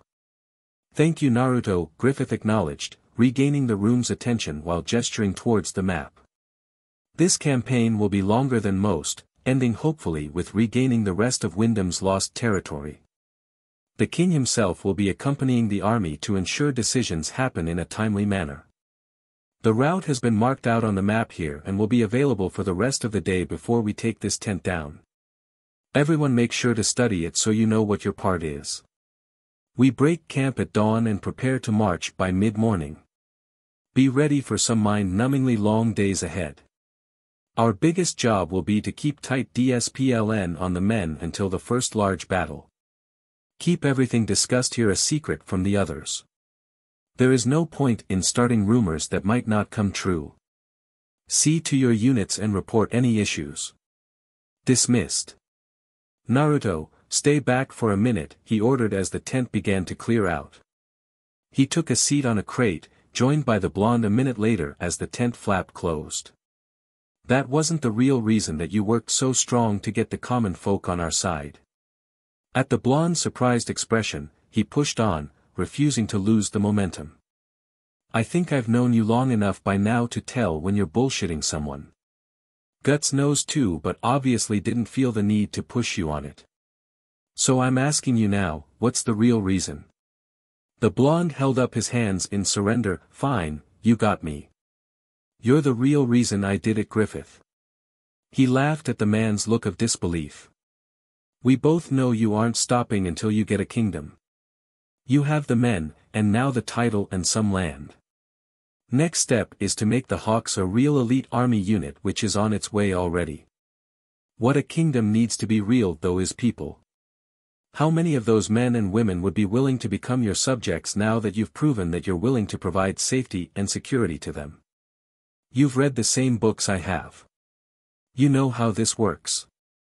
But why? Griffith questioned. He began to pace the room as his brain worked in overdrive to comprehend the blonde's plan. I get your reasoning, but why are you doing so much to make it happen? The others all work strong too, but in the end they're doing it to look out for themselves first. It feels like you're putting my dream ahead of your own and I can't understand why. It's easy to get suspicious when something seems too good to be true. I understand your worry. The blonde ran a hand through his hair. In all honesty, I don't know what exactly my dream is yet. I've had many of them over the years. I've wanted to find my real parents and ask why they abandoned me. I've wanted to travel the world, seeing different lands and learning the ways they live. I want to make sure my brother lives a full life happy and content doing whatever he loves, even if that's on a battlefield. He's the only family I have left after all. In the end, you're not the one taking the long view on this, Griffith. The commander of the Hawks stopped in mid-step, confusion clearly written on his face. Let's put all our cards on the table here. Guts and I joined the Hawks later on than the rest of the group. You know we don't have the same ties that the rest do, right? At Griffith's nod he continued, then you also realize that one day we will move on to pursue our own goals, right? What is the best way to make sure that works out? Doing it as a pair of mercenaries that can be slaughtered by any lord with a big enough army, or with the blessings of a king that we share deep bonds with. That's where my drive and selfishness come in to helping you become royalty. It can only help us in the end. Besides, you're one of my best friends, Griffith. What kind of friend would I be if I didn't try to help you when I can? Griffith was floored at the admission, touched in a way that he couldn't ever remember feeling before. Thank you, Naruto, I consider you an equal and one of my best friends as well. He smiled at his friend before frowning for a moment at another of the points the blonde had brought up. You know you don't get to leave the Hawks unless you beat me, right? You'll have to earn your way out of this in battle, the same way you came in. Naruto gave him a deadpan look before standing up and walking over to the white-haired man. Stopping inches away from him, he looked down into his eyes with an intense gaze, which his commander returned in full. I could take you anytime, anywhere, Griffith. We don't follow you because you're strongest. We follow you because you win and because you look out for all of us and we trust you. He gave the man a light shove, smiling to break the tension. And stop acting like you beat me in a fair fight. You kicked me in the DMN ball to win. That's cheap as hell. Griffith steadied himself before walking over to his gear. Drawing his sword, he held the tent flap open as he looked back at the blonde. Well, by all means, Naruto, let's see what you can do. There's still a few hours of daylight and I know you don't need much time to pack since you always travel light. How about a quick spar to get the BLD pumping? Naruto grinned in excitement as he unsheathed his sword and axe, stalking out of the tent and towards the ring as Griffith joined him. The two walked silently towards the fighting circle, intensity practically rolling off of them as they proceeded. The camp slowly fell silent as they watched the two men before frantic whispering started to spread. As Naruto climbed into the ring, he began to feel the eyes on him. Looking up from his weapons, he was greeted by over 20,000 eyes. The entire camp had arrived to watch the historic event, no one willing to miss the clash of the titans as the two strongest Ox readied for battle. Griffith couldn't help but smile as he realized the significance of what was going to happen. This would be the perfect setting to re-establish his authority over the band of the Hawk. There were thousands of new members that had yet to see him in battle and only his reputation ensured their loyalty. Seeing was believing after all. Now there's just the problem of actually winning, he thought ruefully as he looked at his opponent. He would never admit it out loud, but it had been too close of a fight the first time they clashed and Naruto had only gotten better since then. Let's keep it clean, he offered as they stood opposite each other in the ring. No BLD letting since we start the campaign tomorrow. Naruto simply nodded, lowering himself down into a crouch to prepare. The crowd buzzed in excitement, anticipating the fight as bets were placed. Hold up, a voice boomed as a path was made way in the crowd, Guts vaulting the ring post before sliding to a stop in the mud. There is no way in hell I'm letting this battle happen. He slowly drew his sword, holding it over his head as a sadistic smile slowly formed over his face and his breathing quickened. At least without me here. I've got a score to settle with both of you. He turned slowly, scanning the audience. Anyone else have the ball to climb in the ring with us? He goading the men, confident that no one would want to fight the three strongest. Naruto traded a look of alarm with Griffith as Pippin slowly clambered into the ring, followed by the equally large Taipon. What? The big man said at the surprised looks he was getting from his commanders as he pulled out his two-handed battle axe. The rest of the second sons would never let me live it down if I turned down a challenge like that. Pippin nodded silently in agreement as he hefted his mace. The men formed a circle, examining each other for weaknesses as they waited for the first one to make a move. The three giants all stared at the blonde, the first victim apparently having been chosen. Griffith nodded to him, giving his condolences for dragging the blonde into this match that had spiraled so far out of control. F my life, the blonde thought to himself, the feeling of being a cornered animal making him remember his fight with Zod. Unbeknownst to the blonde, his hair had begun to look even wilder as the whisker marks on his cheeks started to darken. The betting was reaching a frenzied pace around the ring as men continuously changed who their favorite was. A sharp whistle broke the spell over the ring, Casca climbing over the fence with a dark look on her face as she stalked towards the men. I leave for one afternoon to get myself supplies, and this is what the camp degenerates to. Have you lost your minds? She stretched up on her tiptoes, grabbing Guts' ear before dragging the swordsman down to her level. You will not be fighting each other the day before we go off to war. She shouted as she dragged Guts to the side of the ring, forcing the larger man to climb outside of it before relinquishing her hold. Turning back, she stopped before Pippin and Typhon, both big men looking anywhere but her direction. You have 3 seconds to leave the ring before I end you, she promised them before holding up 3 fingers. She dropped one as the big men glanced at each other in alarm. A second finger dropped, the woman scowling even harder as she took a step towards the men. That was all it took for the two of them to break and run, the fence collapsing under them in their haste to get away from the psychotic female. She faced Naruto next. Her hands on her hips as she inhaled a large breath, preparing to tear a chunk from his hide. The blonde brought up his hands in the universal, time out, gesture. Before you say anything, let it be known that he challenged me, he said pointing at Griffith. Said man's eyes widened at the betrayal shown by his friend. Casca's head whipped towards him, disappointment clearly written on her face as she walked towards him. He glanced over her shoulder, noting that Naruto was already gone. Then she was upon him, judgment dished out in such a heavy dose that even he could barely stand under its weight. How could you, Griffith? She asked, her eyes watering as she gave him a sad look. We worked so strong to get to this point. What could possibly be worth risking it all for a single fight? He sighed, logic defeating any counter-argument he could possibly think up.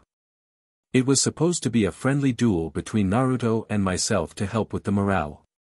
The others invited themselves and it snowballed. Thank you for de-escalating the situation, Casca. I think I'll retire for the night. He turned, leaving the pit and heading for his tent.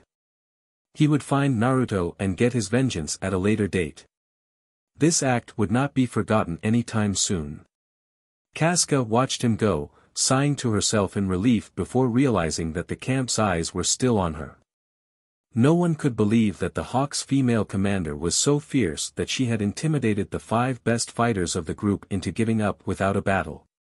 Her mouth dried out as she frantically thought of something to say when loud cheers interrupted her.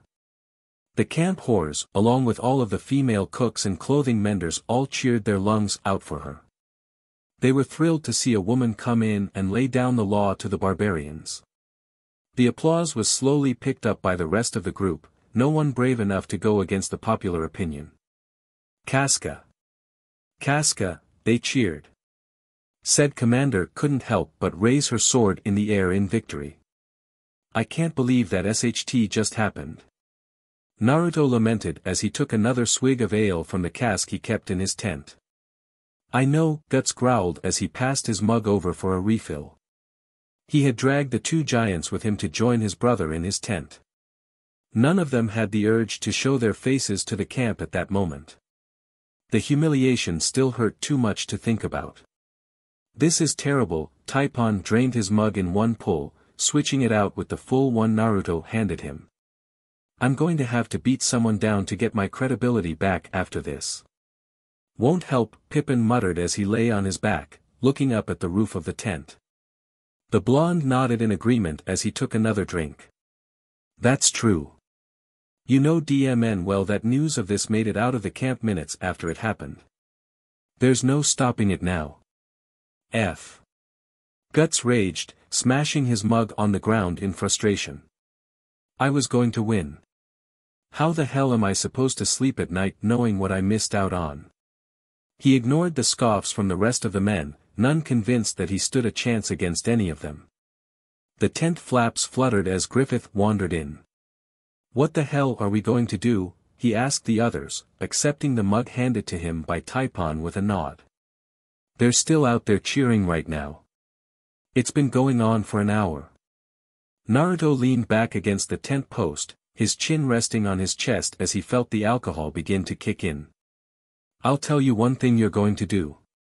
Next time we have a fight, make sure she is sent somewhere a day away first.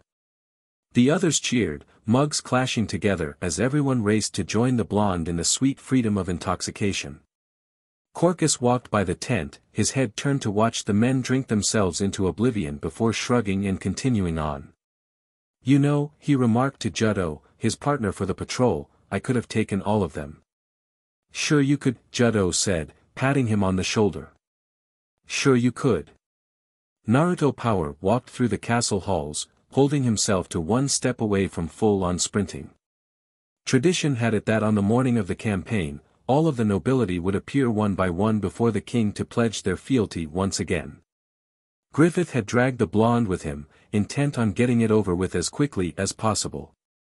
Both of them still had massive hangovers from their activities the night before, though Naruto was happy to feel his heightened healing factor finally start to kick in and reduce the intensity. He had left immediately after the ceremony concluded, knowing that something stalked him in these halls. Something that he had managed to avoid for the last several months by staying as far away from the castle as humanly possible. He turned a corner, spotting the end of the hallway that lead into the grand entrance of the castle. Freedom was just beyond. He began to relax, confident in his victory as he passed into the large room when a lithe arm snaked out from behind the curtain framing the doorway and landed on his shoulder. Sir Naruto, he heard whispered into his ear as a hidden figure made itself known. He was trapped, like a fox cornered by a cougar, his instincts telling him to flee but not having anywhere to escape to. I'm so happy I finally was able to catch you here before you left. Lady Jessica purred out as she pinned him against the stone wall before leaning in and licking his ear playfully. You allowed me to experience such pleasure the last time we were together. It's all I've been able to think about since then. We simply must find time to do it again. You mustn't keep a lady waiting after all. She leaned in, her face inches from his own. I'd hate to think you were avoiding me.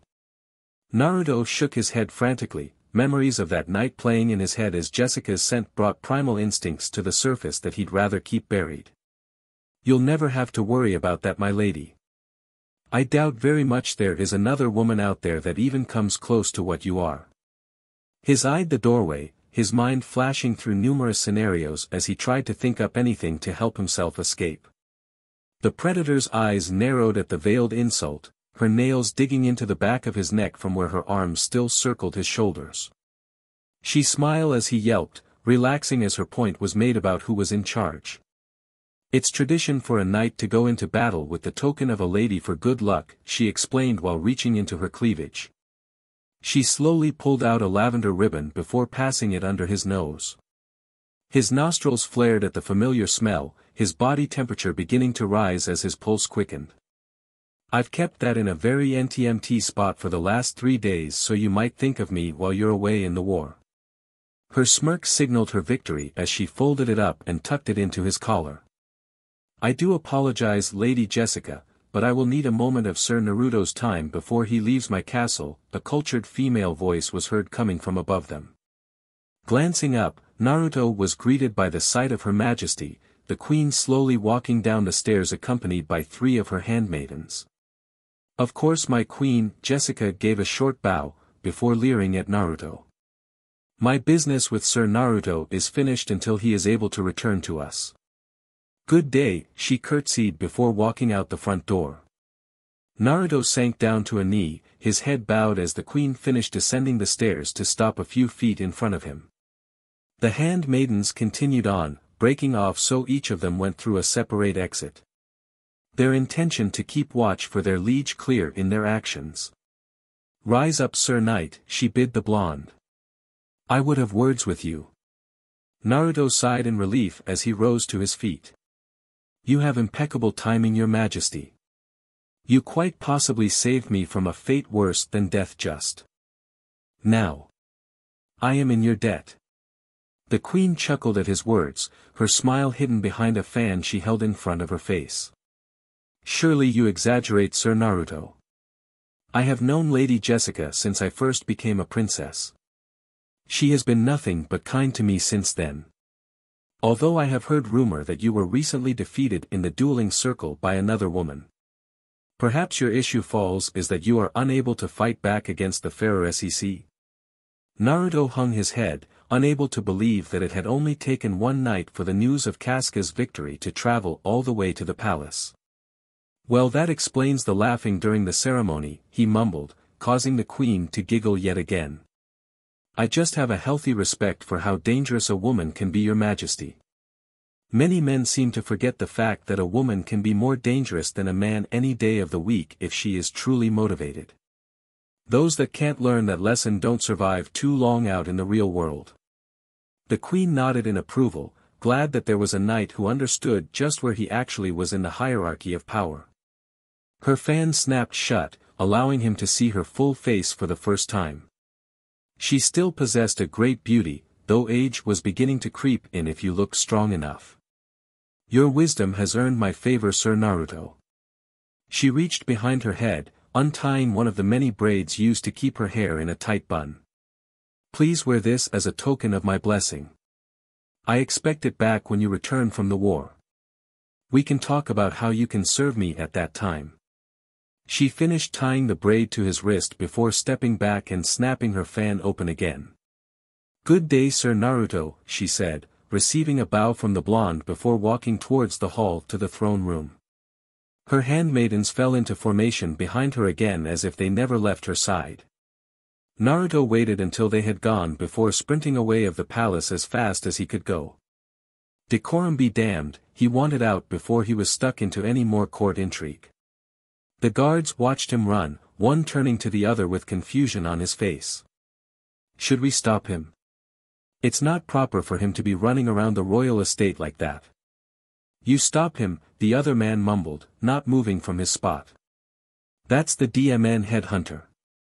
Whatever spooked a guy like that is not something I want to get in front of. Move out. Wyndham erupted in a roar of approval as Griffith kicked his horse into a canter away from the capital, the rest of the hawks following in formation behind him. The hopes and dreams of the people traveled with their new hero as he rode out to fight their war. Kasuga's position was behind him to his right, while the left belonged to Naruto. Said blonde watched as their leader played with his necklace as they rode along, his mind somewhere else entirely. Ironically, the white-haired knight's hand wasn't on the behelit this time, the red piece of jewelry dangling against his chest, bouncing to the canter of the horse. The leader of the hawks was preoccupied with the knight made of lodestone gifted to him by the princess that had also been tied to the rope around his neck.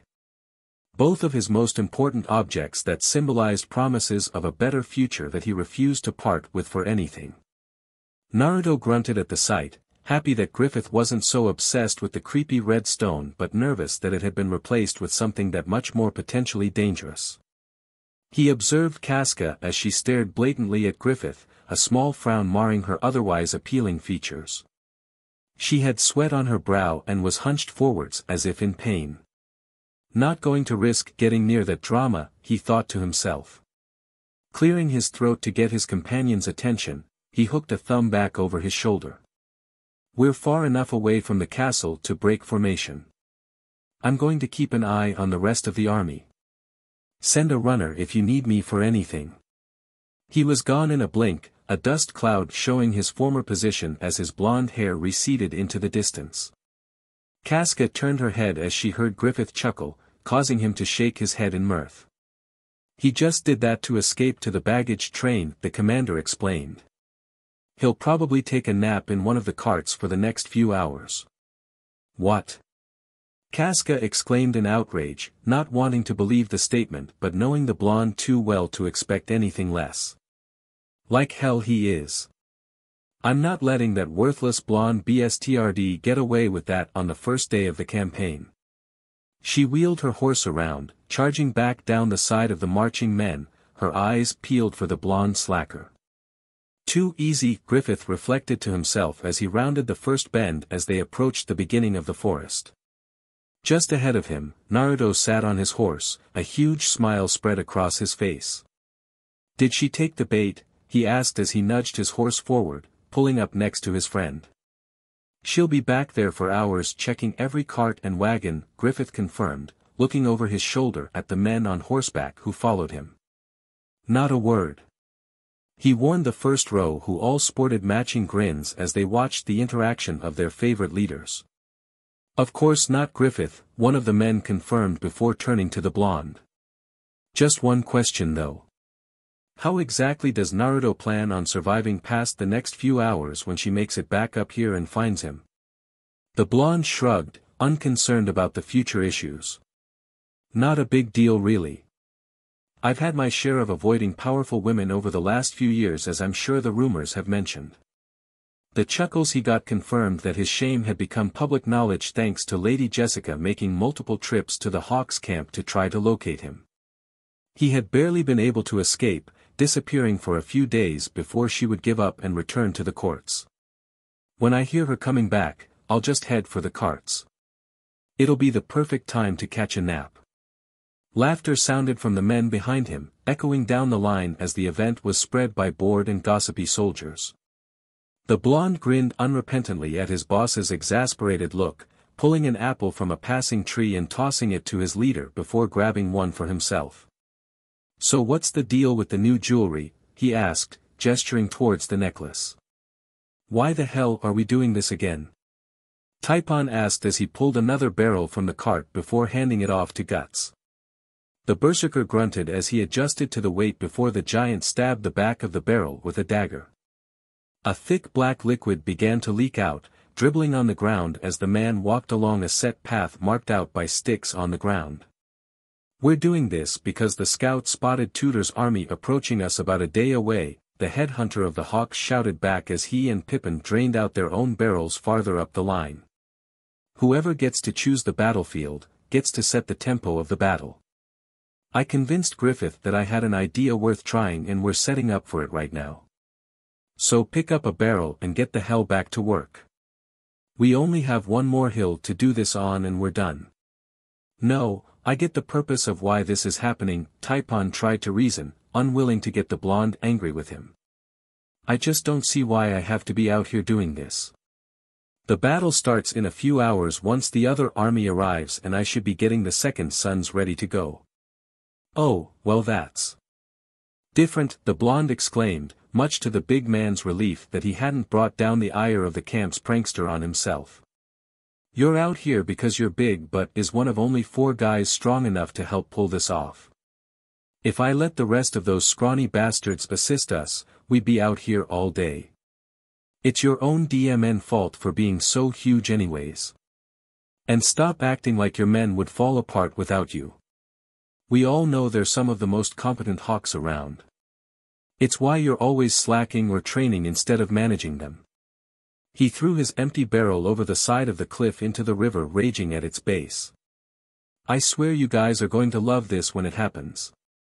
I'll explain the details at the command meeting once we finish. Now everyone back in the cart so we can move on." "You better be right about this being worth it, brother," Guts threatened as he rolled his shoulder to work out a KNK. "This battle is pretty much a sure thing already for us considering who we're up against." "Ah, my dear little brother," Naruto countered with a grin as he hefted himself up into the driver's seat. "You misunderstand the purpose of this. History and infamy aren't made just by winning a battle, but how you win the battle. If this goes right, the Hawks will make such a statement that armies will fear us before we even step onto the battlefield from now on."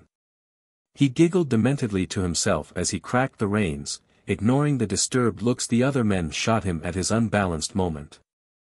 "I can't greet an old friend without making sure he is well received after all.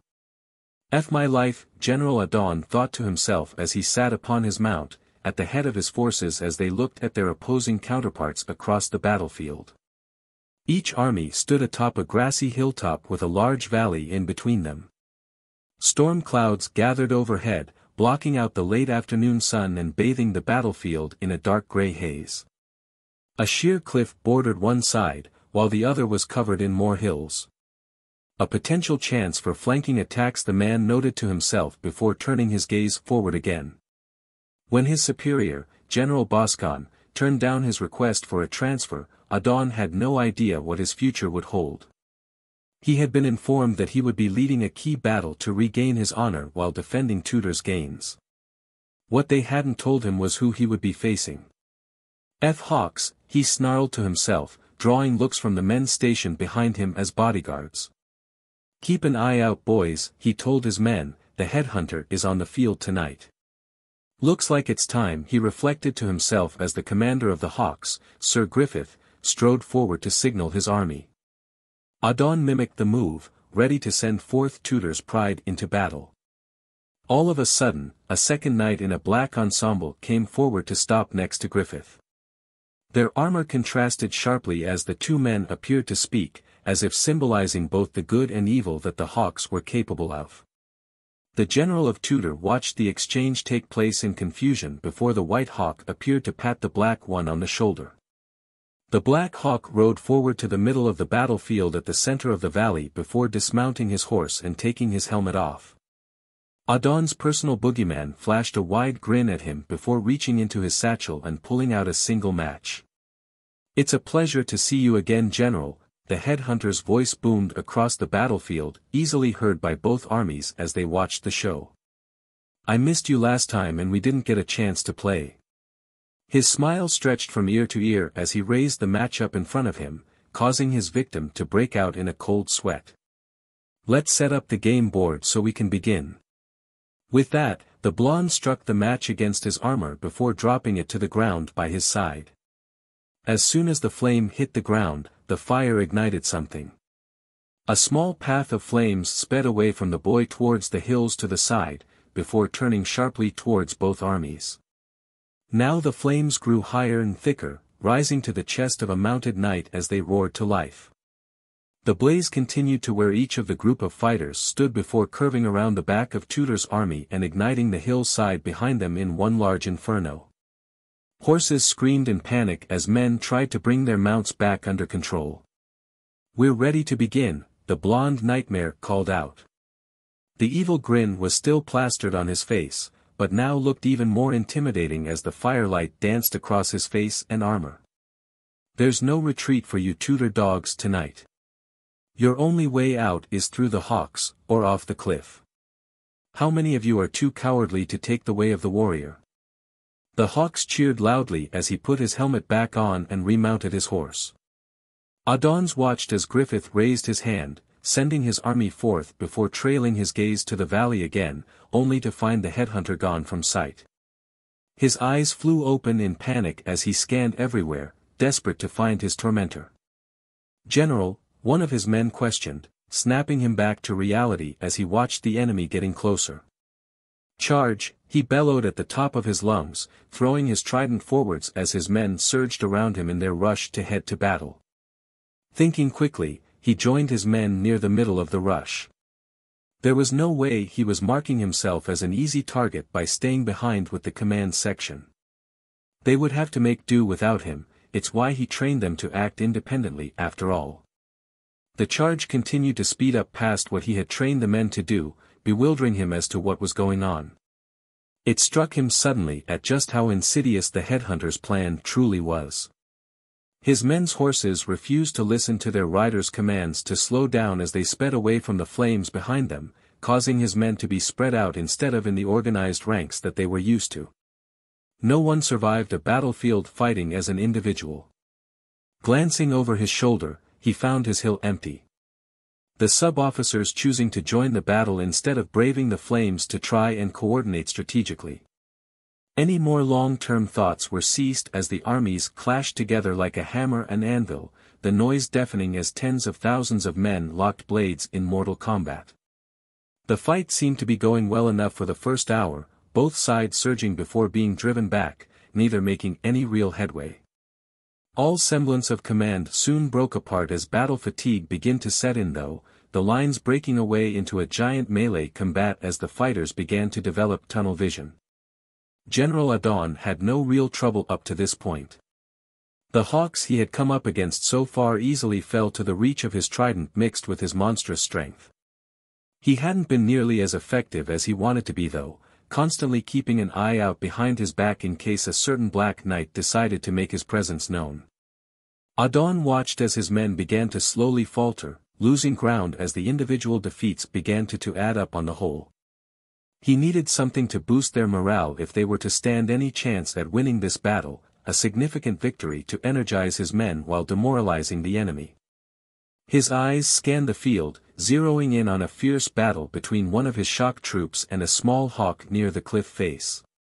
The headdress of the hawk signified an important officer, and only the female hawk could have a build that slight. He grinned to himself as he sped off. Perfect. So alright folks, that's all for today. Stay tuned for part 4. Do subscribe, like and share for more such videos. Also check out the story and author MojoTheSpaceMonkey on FANFICTIONnet.